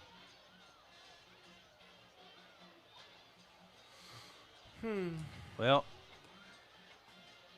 Eagles going the wrong direction here, fellas, and the defense is going to be asked to make another stand, and Farmington potentially with some pretty good field position depending on how much leg Jamison can get into this next punt. He can flip the field, but he can't flip it that much. Low snap. He indeed gets the kick away. It's going to take the Cardinal return man back to the 37-yard line. Jukes and jives make a couple of guys miss, and Hinesley comes across, makes a great touchdown-saving tackle, and all of the Farmington Cardinal faithful hated that. But it was just a high tackle. He didn't grab his helmet or anything like that. And we're trying to get in touch with Grant, but he's not answering his phone right now. And by that, I mean I can't get his microphone to connect. Doggone it. So we will continue to attempt to get that microphone to connect for Lawrence Family Hardware sideline report. It may have to be on the next dead ball, as the Cardinals are already out ready to start this offensive series at the Eagle 48. Deep over the middle, and he's got his guy.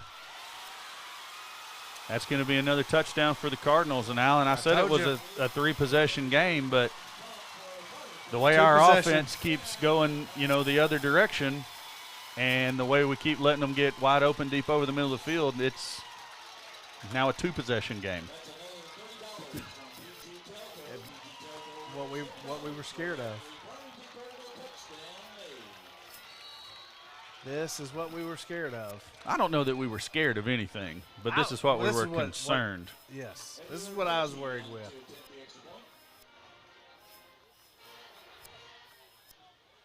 We do have Grant, so we will kick it down for a sideline report after this PAT. Another bad snap. It's up and it's good, even though the snap was not the greatest. And Grant, this was a fairly promising game coming out of the first defensive and offensive series of the half, but Eagles not doing themselves any favors as of late, and Cardinals taking every opportunity they can to inflict some pain. You know, Corey, you're exactly right, and that's what we talked about in the pregame and even a little during halftime. If you give this Cardinal team an opportunity, they're going to jump on it and they're going to take advantage. That's what they're so good at. That's how they beat Harrison. That's how they beat Springdale. This is what they do. They're extremely well coached, and they take advantage of every opportunity you give them. You know, that's a great point. I had forgotten about the Springdale come from behind victory. So that's 2 on the season for the Cardinals, and they're attempting to do the same thing to the Eagles here. That's right, Corey. And this Eagle team, they need to be on their toes here. This game's far from over.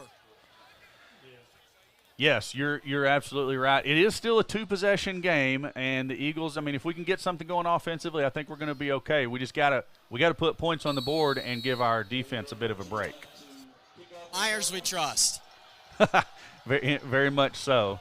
This kick's going to be the deepest one they've kicked thus far. It's going to go into the end zone, and that'll put the Eagles at the 25-yard line to start this offensive series. What do you, Steve, we're going to stay here? Yeah, okay. Keep it here. Hey, Sam, don't worry about Let's see here. If I do that. Just remind me to turn that up so we stay connected. How about? Okay. See if that helps. I said the 25-yard line. We're going to be at the 20, actually. That was my mistake. Thinking college rules again. I do that quite frequently. I don't know. Maybe I bungled that too. Is college the 20 or the 25 on a touchback? Mm-hmm. Quick throw to Hinsley, which is what we were really successful with early on. And Hinsley breaking through tackles, fights all the way out for a Southern Tees first down. And it's been a long time since I've been able to say that, fellas. Boy, it has been. Eagles going to go with a little bit of tempo. Empty set again. No running back in the game. They're back to that no running back set. Bartlett this time. Good block by Vines. Bartlett fights his way forward for about 3 yards. And we just need to chip away ball control here. Clock. Yep, ball control. And then end it with points. With points. 2nd and 7 from their own 36. Quick throw to Erie. Erie turns up field. He's going to get the first down. That's another Southern Tees first down. Hang on. They marked him daggum short. That is not a great spot, but hey, old Barber, he got his logo up there anyways. That gives him 2 on this one. 3rd and short, less than a yard with where the ball is spotted. Middle of that field's open. Yeah, Myers it is way open. Because watch them backers, they're going to bite. Myers going to take it himself, and that's easily a first down as he slides down at the 45-yard line. That's a Southern Tees first down. I feel like I want to do the Craig O'Neill in here, but I don't. Y'all are not with me. I want to say that's another Vilonia Eagle, and everybody yell first down, and then you play the. Kirk checks into the backfield.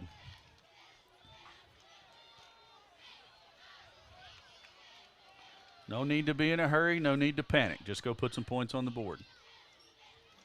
That's fake to Kirk and the throw to Hinsley, and I was faked out. I thought he had given it to Kirk. They do that everywhere, don't they? What's that, Hensley? Yeah. That's probably one of those we should go down there and tell them before the game. 7-yard pickup on the throw to Hinsley, who's having a monster game here. Him and Bartlett both having great games. Brings up 2nd down and 3 from the Cardinal 48-yard line. Eagles finally get their formation set the way they wanted it. No, that one. I'm glad that went incomplete. Yeah, we were better off for it because I'm afraid I'm thinking Bartlett was probably going to be tied up. Yeah.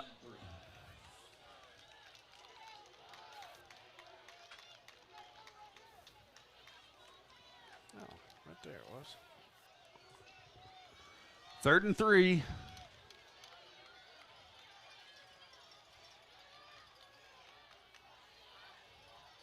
The old check with me play. 12 on the play clock.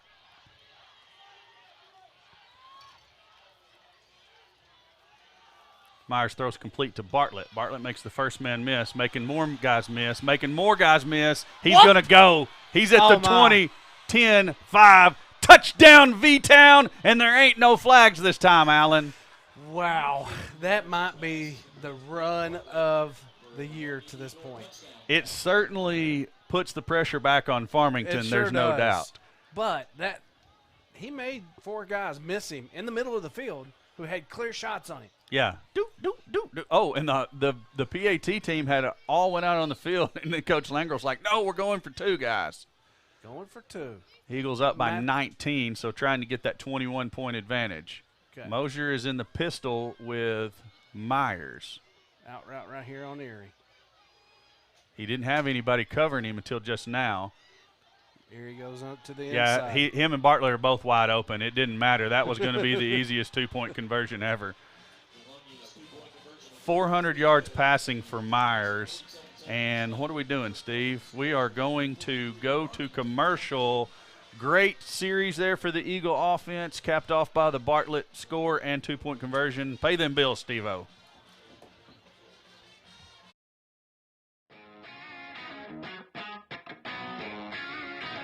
D&N Construction has been a proud supporter of the Vilonia Eagles as a locally owned and operated business since 2011. For any commercial, residential, and remodeling needs, be sure to call D&N Construction at 501-796-6316. And, as always, go Eagles!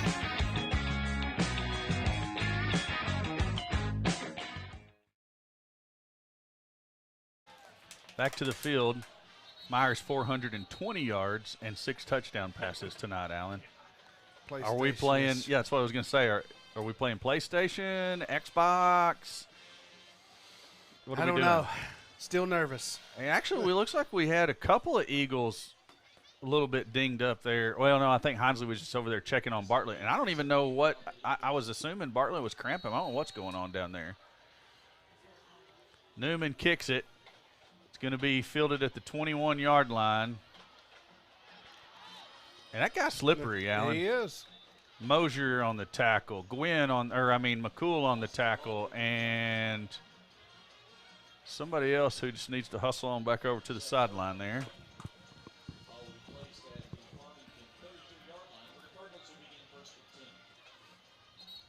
No, before that touchdown, Farmington pretty much on a 22-7 run.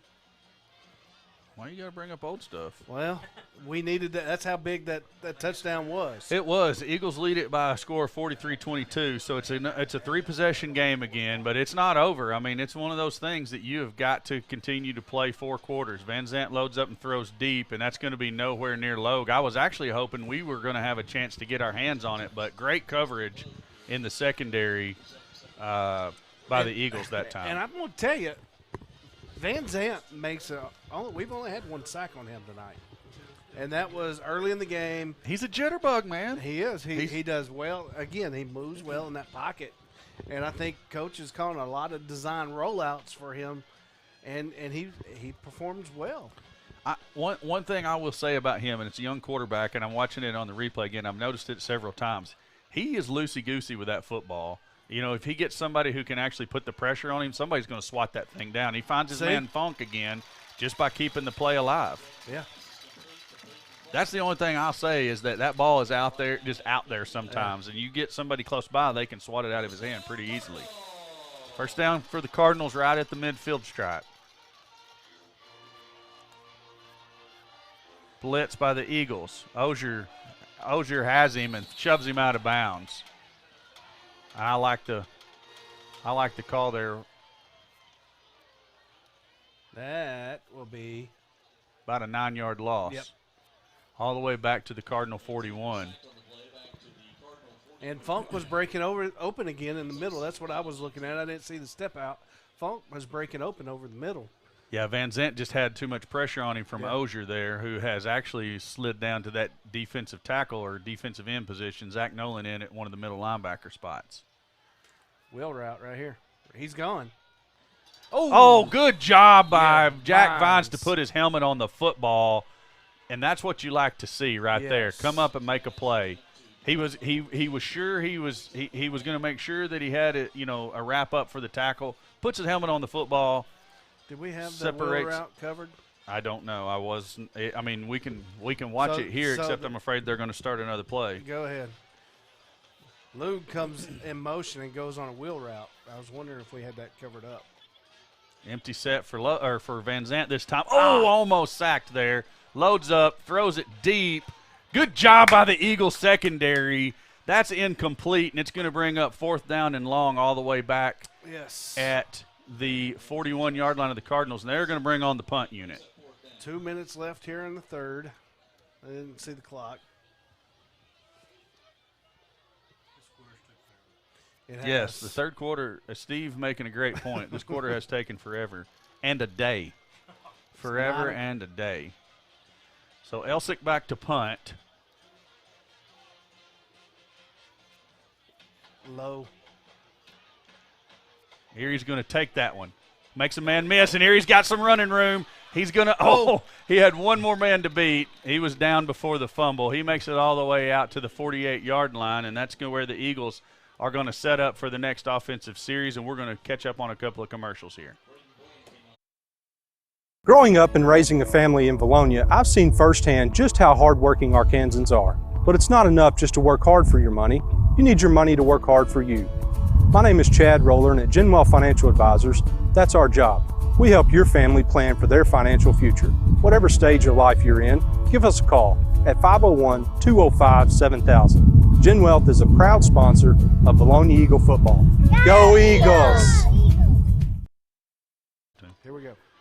Empty set for Myers again. Quick throw to Bartlett. Dangerous man. All the Cardinals converging on him. There's like 5 guys trying to cover him. Alan, you dropped a headset there behind you. Did I? Yeah, I think the cord's all wrapped around your wheel. It'll be all right. Those are expensive. Oh. Other than that, it'll be all right. That Bartlett boy is pretty good. Understatement there, Cam. Yeah. That's his Uncle Cameron. Yeah. Too bad Cameron couldn't run like that. That's right. Or cousin Cameron. I don't know. What would you? Cousin. It's cousin to Kenny Wayne, but I don't know what he would be. Good run by Myers to get out there for another Southern Tees first down. Second cousin. Second cousin. Is that what it is? Yep. Well, now that we've discussed the entire Bartlett family tree. More football. Back to the football action as Myers breaks a first down run. Did you get our man Barber's logo up there that time? Okay. He'd be calling me if we didn't.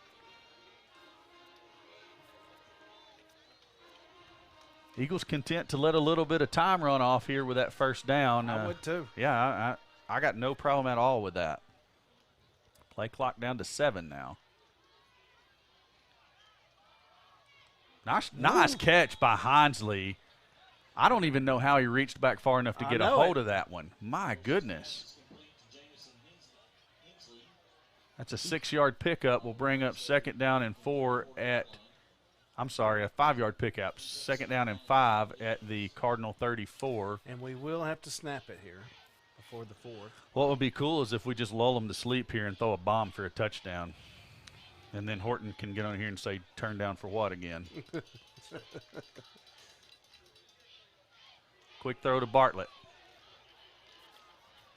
Not going to be a first down, but that is going to be most likely the last play of the third quarter. Did you turn him up? Yo, I turned him up. Why would I turn him down? Turn down for what, Grant? Turn down for what? And speaking of turning down, I've been throwing down some crazy dance moves down here. Well, Connor was up here saying how you look like a track star getting up and down that sideline. No, I don't have great knees, so I can't do it often, but once I get going, I'm really good. Is that why you retired from football? Was it the knees? Yeah, the knees, also being 50 pounds underweight. When you started that 50 pounds, I thought you were going to say overweight. But underweight, yeah, I'll go with that. Oh, yeah. Hey, Corey, fourth quarter coming up. The Eagles have a comfortable lead, but you got to keep in mind still the comeback kids on that other sideline. You got to play football. That's right, and we were talking about that just a minute ago. You do not give these guys any more opportunities if you're the Eagles. You've got to go ahead and punch this in, stretch the score out there a little bit, and then look for another defensive stand. I think another defensive stand, a couple scores, it might be a little bit tough for the comeback kids of Farmington. Wholeheartedly. After time, time that these Farmington Cardinals get a little respect. Hey, I'm here to give it to them. I mean, you know, they've put on us so far about what we're averaging, giving up defensively, maybe just a little bit less. But the game, I mean, we still got a whole another 12 minutes to go, and they don't have any give up in them, that's for sure. Absolutely. All right, let me get him turned down. But anyways. All right, what's the play call here? Looks like we're going to go no backs. 3rd and 2. 25 trap. I don't think you can run 25 trap with just a quarterback in the backfield. Yeah, you can. Oh, yeah, you just got it. Yeah, you got to pull your guard. I'm with you. I don't know that Myers wants to run the 25 trap, though. I don't think that's his forte. Pop pass. Play clock. Delay a game. Dadgummit. Can't do that coming out of the timeout. I was going to say, how do we do that one? That's going to make it a little more difficult. All yes, right. indeed. I like a little comeback route on the sideline. Push the way they've been defending us. If we can push them up the field. Okay, there's something interesting going on here. I think the Eagles are going to take a timeout. I'm not sure they had the personnel that they wanted out there. Yeah, we're going to take a commercial break here. At Vilonia First Assembly of God, one of our core values is every soul matters to God. Titus 2:11 says, "For the grace of God has appeared that offers salvation to all men." That means if you're white or black or brown, no matter your financial or social status, Jesus is for you. No matter how many times you have failed or succeeded, God's grace is for you. Every soul matters to God. Therefore, every soul matters to us. He's not in. Shortest timeouts in the world here at Farmington Cardinal Stadium. All right, so Eagles call the timeout to try to get some personnel adjustments made, make sure everybody's on the same page. 3rd and 7. And Myers is going to be taken down hard by number 99 there. I wasn't even watching. I was watching, thinking the routes. What was the action up top? We were going for something there. Yeah, we had Bartlett on a little rub route on the outside. Dadgummit. Well, the loss on the play. So yeah, Bartlett went in motion across there. Yeah, him and Erie got tangled up a little bit. I mean, they didn't bump, but they had slowed Bartlett down for just a minute. It would have been a first down and an easy throw. Honsley gets the kick away, and that one's off the side of his foot. That's not going to be a good one.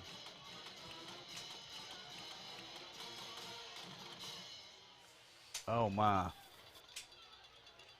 So I see what you're talking about, Alan, but how does that guy have the angle on where the ball went out of bounds better than the back judge? Well, because he's back there with the punter, and he's lining himself up with the ball and watching the ball and seeing where it's going to cross out of bounds. Okay.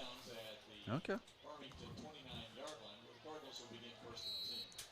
Best guess at best. 1st and 10. Yeah, 1st and 10 at the Cardinal 29. Van Zant pressured a little bit, got a man open, and a great recovery by Dustin Jones, and he is down. Because he was beat. Yeah, he did a great job to recover. He comes up. I think he landed on his hand weird. We get somebody in for him. Yeah, Benzing checked in for him. Jones goes out to get a look at that right hand. It just looked like he came down awkward. I don't know if he came down awkward or the way the ball hit him in the back of the hand. I know where I'm going again. Well, you got a different defensive back over there. That's fine. Yeah, exactly. That's where I'm going again. Yeah, and it's way, way too deep. Receiver and Van Zant not on the same page. Yeah, Funk didn't. He wasn't reading our minds. So now it's 3rd and 10. Which, I mean, you're right, and I mean it's a good call by Coach Eldridge and company to try to take the shot at the new cornerback that comes in. But I mean, Benzing plays a decent amount of snaps, and a good job by Childers. Great job by Childers and Schultz and everybody. He's got to come out now. Well, it's fourth down. Yeah, Van Zant's helmet comes off. He takes a hard lick. Schultz was saying somebody was doing something dirty. I didn't see anything. But good job by that defense by stepping up. Yeah, Childers made the initial contact. I don't know who ultimately made the tackle, but Childers disrupted Van Zant's shiftiness back there. Elskin to punt. He gets away a pretty decent punt. Erie's going to need to let that one bounce. Oof. Oh, my gosh, it takes a cardinal roll. It goes out of bounds at the 10-yard line. That's where the Eagles will take over for this offensive series. So with that being said, we're going to kick it down to Grant McNew for a Lawrence Family Hardware sideline report. Grant? That was an absolute bomb of a punt from the Farmington punter there. Quite the roll. I think he surprised himself even.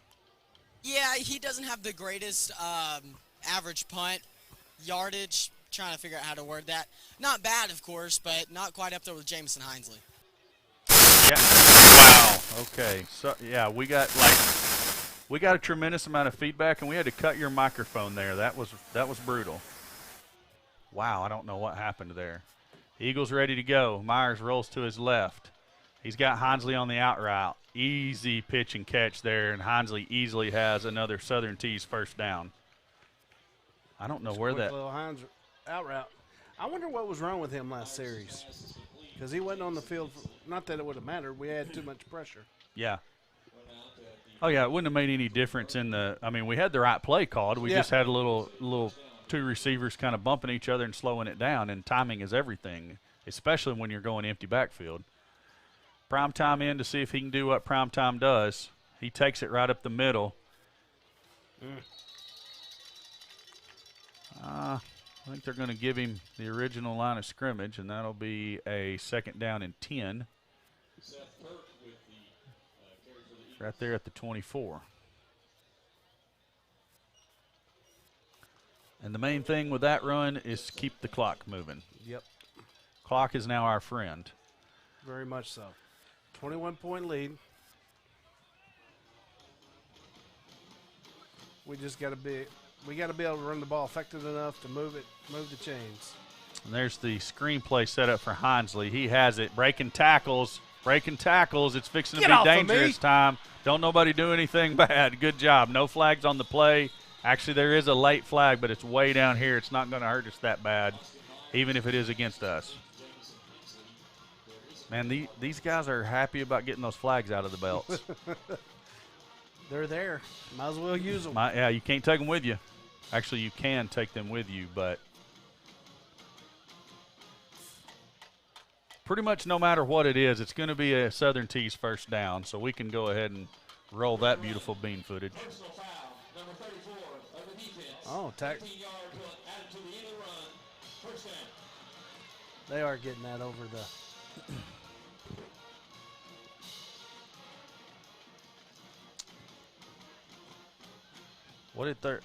It had to be like a blind side. I don't know. I can't see it on my replay. Oh, yeah, he just ran up and shoved somebody. He ran up and shoved Cannon Bartlett in the back unnecessarily behind the play, so that's a good flag. Nope. Yep, underneath to Kirk, and Kirk breaks out of a tackle, and he's gone. Touchdown, V-Town. Wow, what a run by Seth Kirk. Get off of me, you sucker. 7 touchdown passes for Austin Myers. Yes. My goodness. Hey, coming into the fourth quarter, he was 31 of 41. Well, he was what? 31 of 41 for 425 yards or something. Right, yes. Coming into the fourth. Yes. So that's excluding this whole drive. 496. Goodness gracious. Erie handles the snap, and it's through the uprights by Isaac Newman. And with that, we will take a commercial break. Welcome to Charlie's Corner, home to name brands such as Duckhead, Lucky Brand, Oxford, Hey Dude, and more. Charlie's Corner is your one-stop shop for all your manly apparel needs. Don't forget to check out their sock collection and Razorback apparel when you stop by. Charlie's Corner, a proud supporter of Vilonia Eagle Athletics.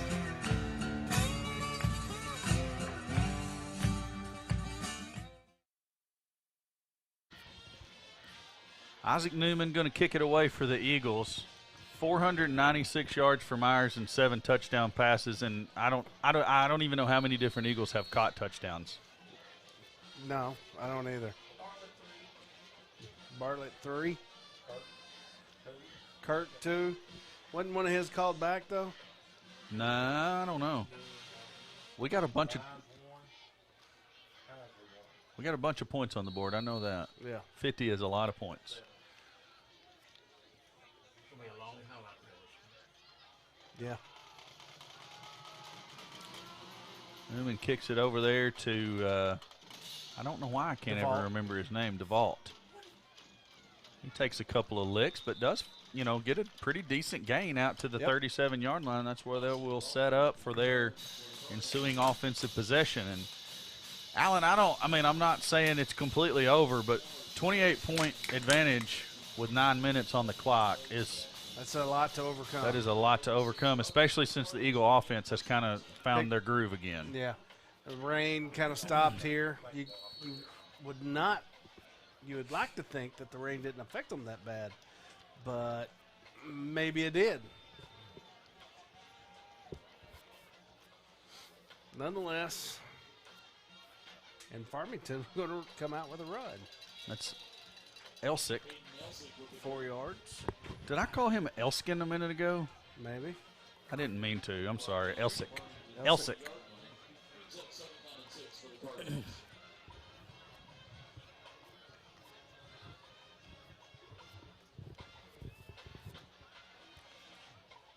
Van Zant throws it underneath.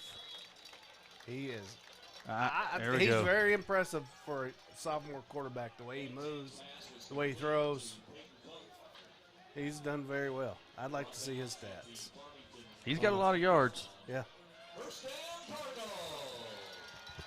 Yeah, and like you say, just a sophomore. I mean, imagine what he might look like here in a couple of years. Oh, we're going to have our hands full. Well, we ain't going to have to worry about it. It's not going to be a conference game anymore.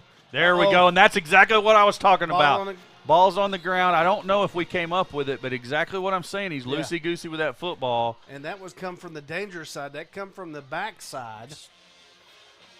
Eagles coming in there with the old meat hook action. And here comes Harvey. Steve decided it was second dinner time. Yep. We didn't tell him we already had our second dinner at halftime. I remember those days, Steve. There we go. Now that defense is coming to play. Now it's going to work. That was Gwynn out there. Gwynn and Prime Time. Prime Time, yeah.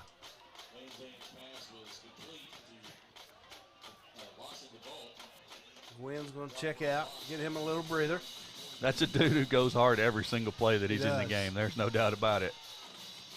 He leaves it all out there on the football field.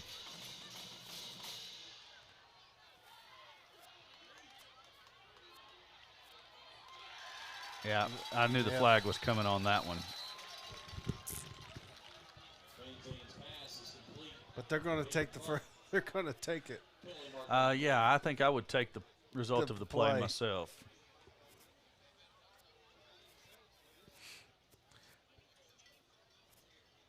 Because if you take it, it's still not a first down. Right. The result of the play. Pass interference, number 4 of the defense. Penalties decline. Result of the play, first down.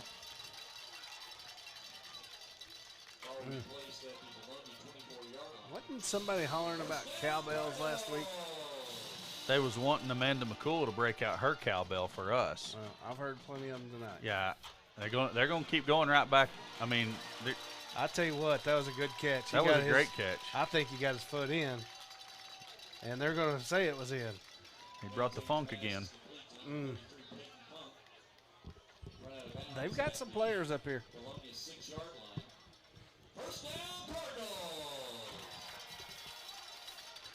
Yeah, they do. I mean, and it's one of those things that it's a different Cardinal football team than you've seen in the past, but they're still a year or two away from being, really special, potentially. That's Elsick trying to fight his way down. He got very near the goal line. It's going to be a that was Harvey. Oh, was that Harvey? Okay, my mistake.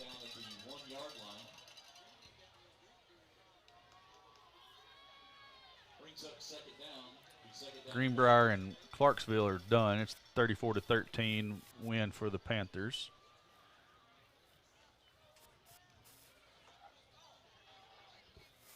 Really? That game started late and they're already done? Well, you got two teams that run the football constantly. Because that's Greenbrier's main, that's the main portion of their offense. They only throw it because they have to. Yeah. So the Cardinals do punch it in there to make it 50-28. Point after to come.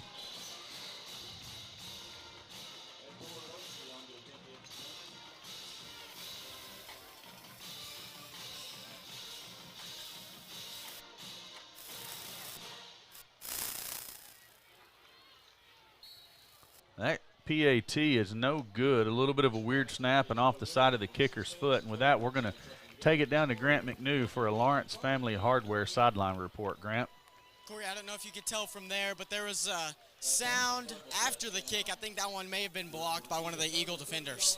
Yeah, we couldn't see it from here. I thought maybe it just came off of his foot weird. But, hey, I like that even better. Tipped ball. We've got a lot of glass in front of us if you didn't know already.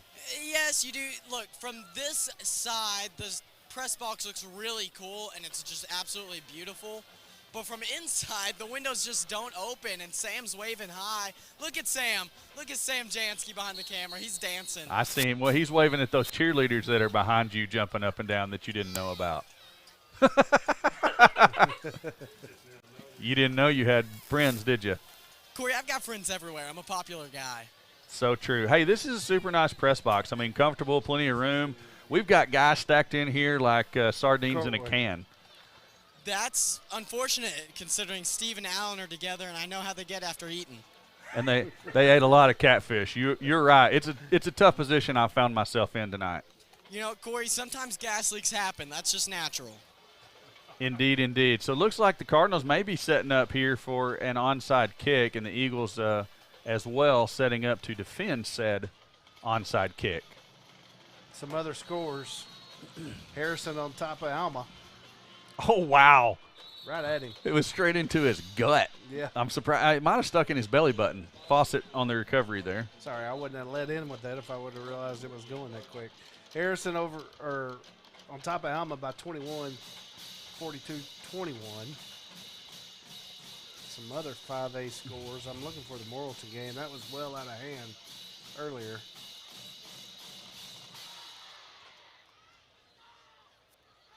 Don't see it. Eagle offense with good field position. They might as well go ahead and put, another 7 points on the board, Alan. Might as well. Can't dance. Seth Kirk. Seth Kirk, and just like I said, it's almost like I predicted that or something. Touchdown, V-Town. Seth Kirk goes in from 52 yards out. Wow. Virtually untouched. He was. Eagles are up 56-28. It's insane. Insane in the membrane. Go crazy, Eagle fans. Go crazy. I mean, wow. He had a gaping gap over there. The stump could have ran through. That was Colton Watson with a kick-out block that sprung him for that big run. And once primetime gets it going, you can't stop him. Yep.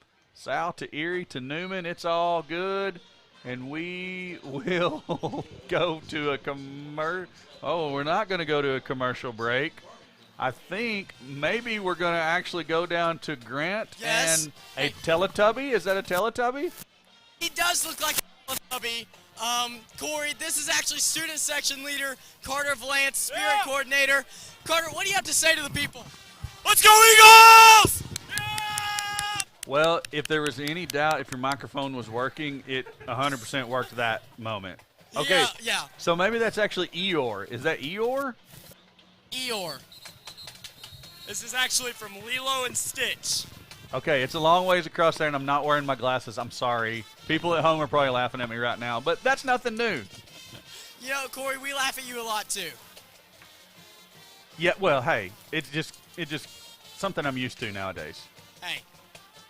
Hey, I want to take this moment to read a comment that came in over the live chat. Holy cow, the broadcast crew sure looked sharp tonight. Wonder who could have sent us that message. Could that have been a Sean Barber? Indeed, the guy who we've called his first down, Southern T's first down about 87 times tonight. You gotta love that. Eagles set to kick it away here. Newman going to go a little deeper than usual. That leg's got to be getting tired. Yeah, still gonna go out of bounds and result in a procedure penalty. So the Cardinals will have it 1st and 10 at their own 35.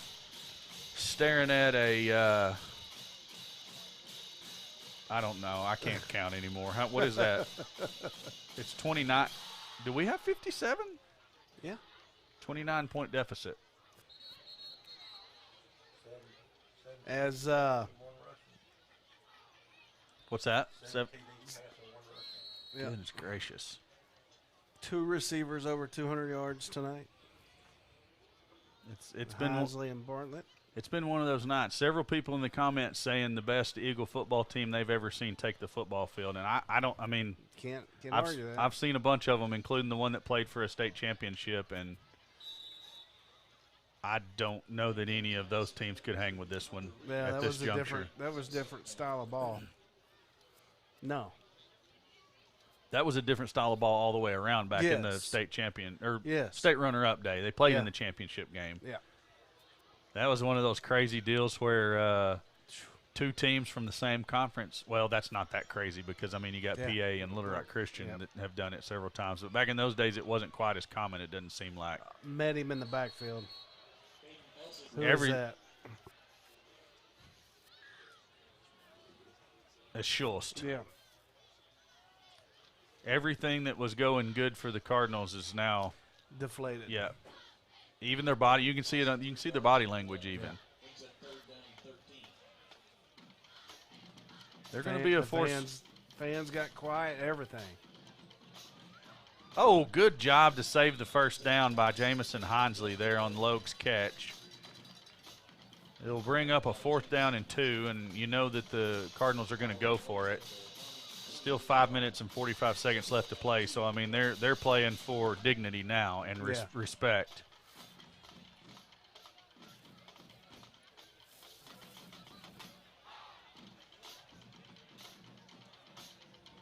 What year was that championship runner-up? Was that 03? That's what. It was in the early 2000s. 04? Coach Will Black could tell us he was on that team. He's next door, but I mean we'd be communicating through thick glass. Right next to Steve there. Is that not who that is? Right next to you, Steve? Yeah, Coach Black is just next to Steve over in the next room over. Favorite thing to see right now is we're not letting up. No quitting these kids. That's right. And coming out. I was worried coming out in first part of that third quarter. Farmington, everything rolling. Yeah, I mean, the previous half, and then they was clicking there in the third. I'm not going to say worried, but I was getting a little uncomfortable, like knowing we need to get a little something going. Yeah, I don't think the Eagles are ready to give up. Hinsley breaking a big run on the screen pass. That's going to be enough for another Southern T's first down. Both of them slow to get up. All the way out to the 27-yard line of the Cardinals, and we are going to have Hinsley. He's a little woozy. I don't know. It might have been a knock the breath out of him situation because once he got up and got going, he looks like he's okay. That was, yeah, Myers over 500 yards in the air. We already did that. Oh. You're way behind, brother. Did I miss it? Yeah, Southern T's first down. We did all that. Myers over 500 yards on that completion. Just as I expected after that, Kirk gets the ball on the ground.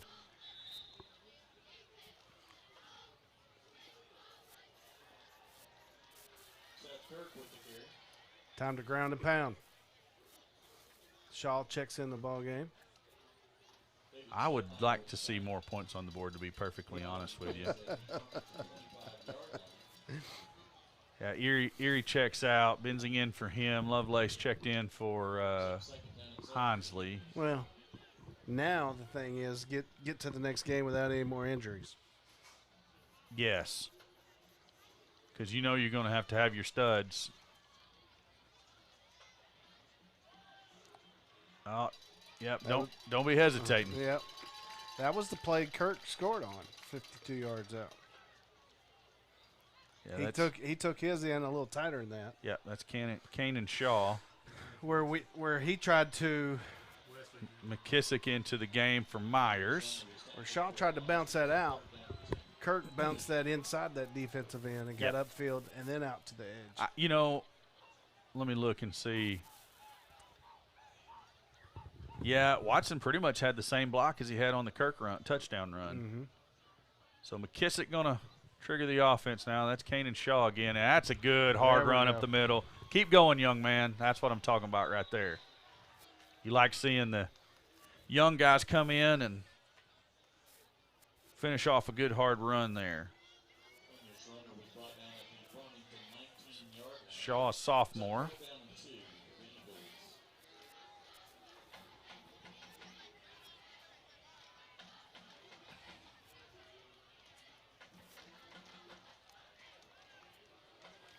Eagles in no hurry, going to let the clock continue to run, milk every second off of it possible. Still 10 seconds on the play clock. Kissick gives to Shaw again. Good cut there, and I think we're going to have one last Southern T's first down. Good fourth down run by Shaw there. Well, I say that. We might muster another first down. I'd like to see him pop through one of those holes and take it to the house. It'd be nice. Put the icing on top of the cake. Hey, one of your old friends in the chat here. Oh, yeah? Yeah, I can't remember the nickname we gave him. It was Isaiah Rocha. Was it Hammer? Was he Hammer? No. He had a nickname. Yeah, he did. Oh, wow. I was faked out by that. I thought Shaw had it again. McKissick pulls it and tries to throw to Benzing. He had a guy in his face, so the pass is just a little bit high. Stops the clock, and what are we doing now? Okay, we're personnel. Yeah. Well, I saw 15 trot off, and I thought it was McKissick, and I was like, why is McKissick running off the field? I didn't know we had another quarterback on the roster that was available.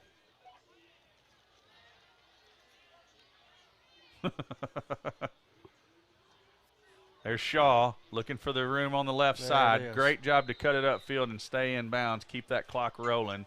That's a big pickup of about 7 yards. It should bring up second down and 3 down there at the 11-yard line. Down under 2 minutes. 20 on the play clock.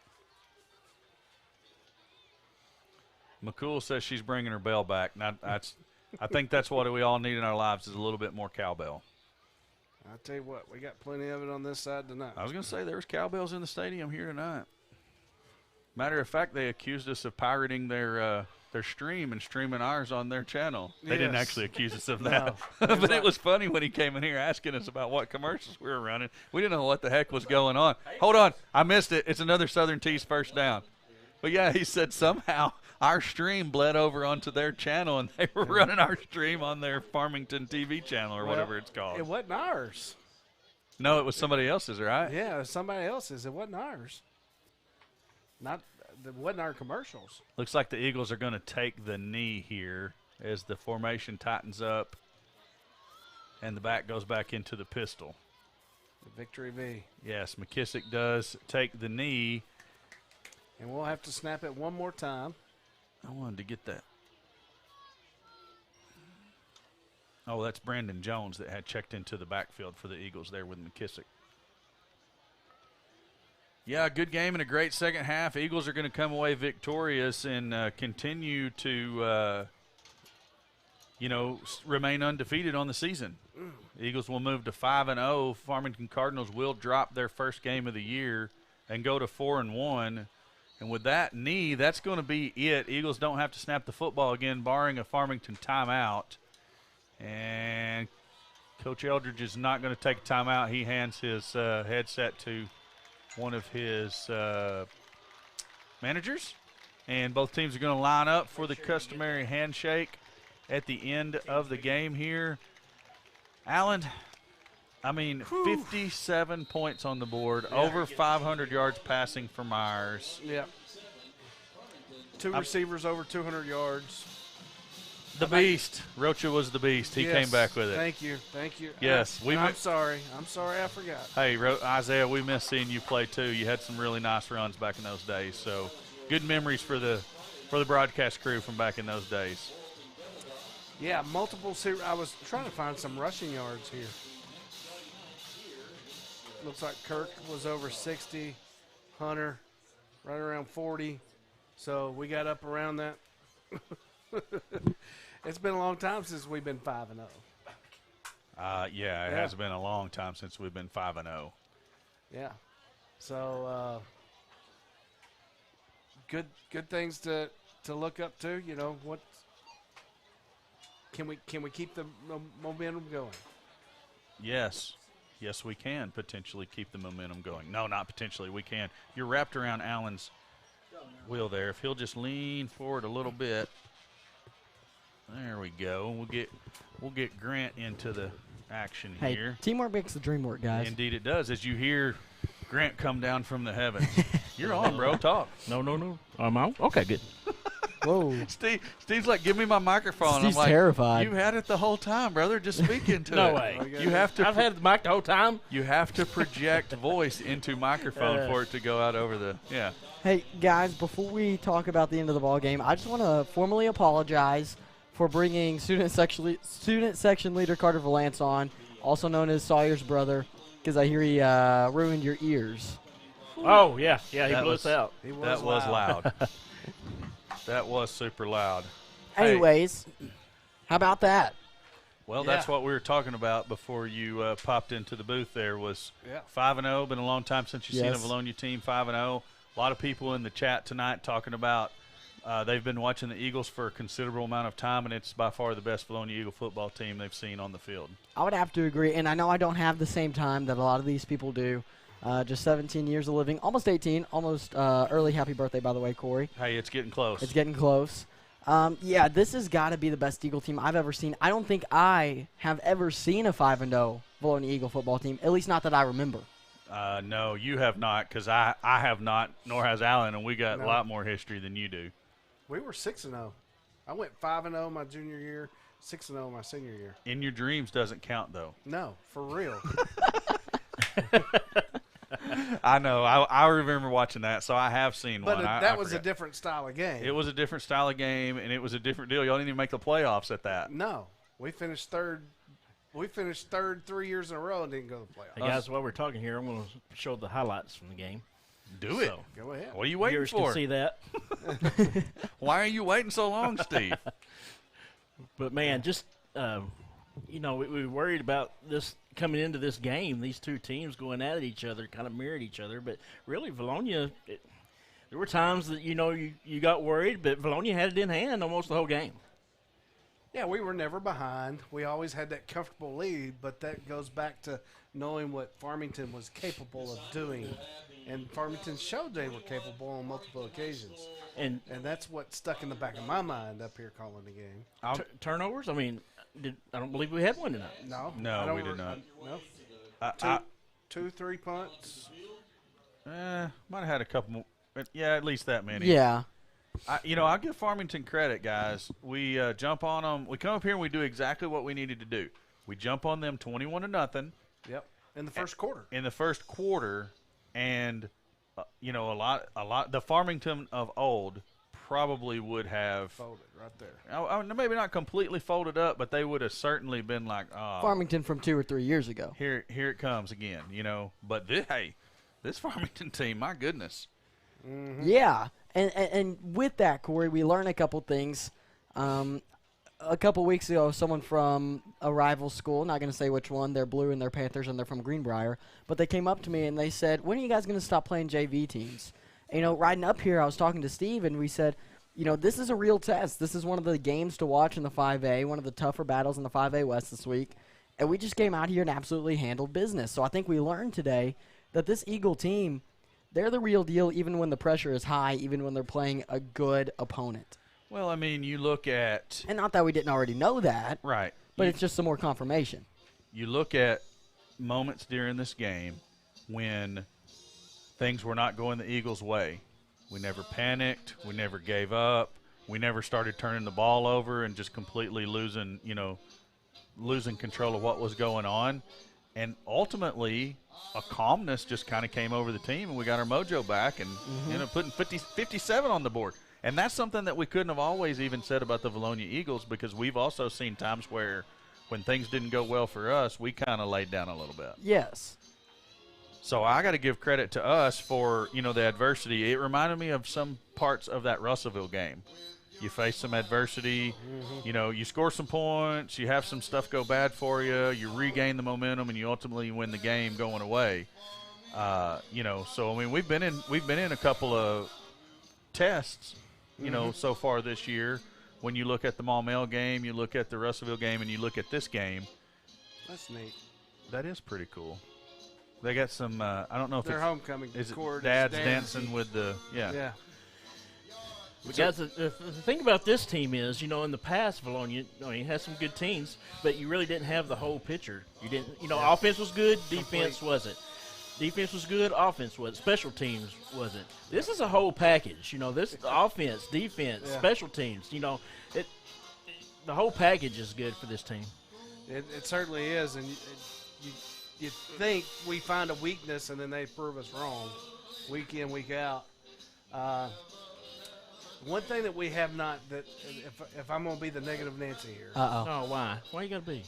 That's his MO. Well, you know, the one thing we haven't seen yet out of this team, what happens when we get down? You know, that's fair. Yeah. Well, I say that. Russellville, we got down. That's what I was going to say. What happens when we get down? We got down in Russellville early. But we haven't been down late, and once we started thumping on Russellville, they kind of gave up. Right. But somebody that just keeps throwing punch for punch. I think that's something that, based on what we've seen here, that may not be something that we see until either Harrison or Greenbrier. Now, I'm not going to bash any other teams here because anybody's capable of beating anybody. It's the Wild Wild West. That's what we are known for here in the West. Yep. But you look at this Farmington team, and they go and beat Harrison in a close one, and then they get, like you said, absolutely thumped here by the Eagles, who just dropped 57. Right? Yeah. Yes. I don't know, based on what we've seen around the league and purely based off what we've seen on paper, I don't know who else can compete with that other than maybe Harrison if they play their best game, or Greenbrier.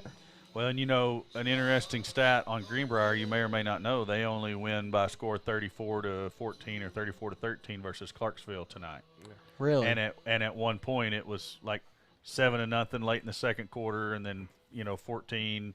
I think ultimately like 20-7 going into half or something like that. Well, and that's sort of how Greenbrier's been playing this whole season, though. They start a little slow and then just really turn it on. Yeah, but I mean, 34. That's not handling them by any Clarksville means. versus we put up 49 in the first half. So and now all of this that we're saying, it's hard to compare this team playing this team versus that team playing that team versus. Yeah, you can only look at the numbers and speculate from there. Right, and then you take into factor the rivalry aspect, right. But you throw everything out at that point. Steve says he's sleepy. Whoa, Steve. It's 10 o'clock, guys. We got a 2-hour drive. Well, you can add a 30. We got a Brahms on the way. I think Brahms is going to be close, buddy. Oh, boo. Sam's going to cry. I heard him doing the Brahms cheer over there. Yeah, he was in my ear a little bit on the sideline, singing to Brahms and dancing. I saw him. Sam danced a lot today, by the way, guys, behind the camera. Every time I looked up, it seemed he was dancing at least a little bit. You know, this is a game to dance too. I mean, and we want to do again say we appreciate Sam coming up and helping out. Thank you, sir. Being not able to make the trip with us this time, and that's okay. Hate not having a sideline camera, but we just couldn't get it rolling tonight. But Connor got the night off. He got to be up here and watch the game. So see how he got to see how the sausage is made, Steve. That's right. That's right. Oh man. All right. With that, I think we'll close this one out and head back home to V-Town. I'm Grant McNew alongside Stone Cold Steve Austin, Corey Erie, Alan Wade, Connor Hudgens, Tim Nolan, one Mr. McKissick, and of course Samuel Jansky.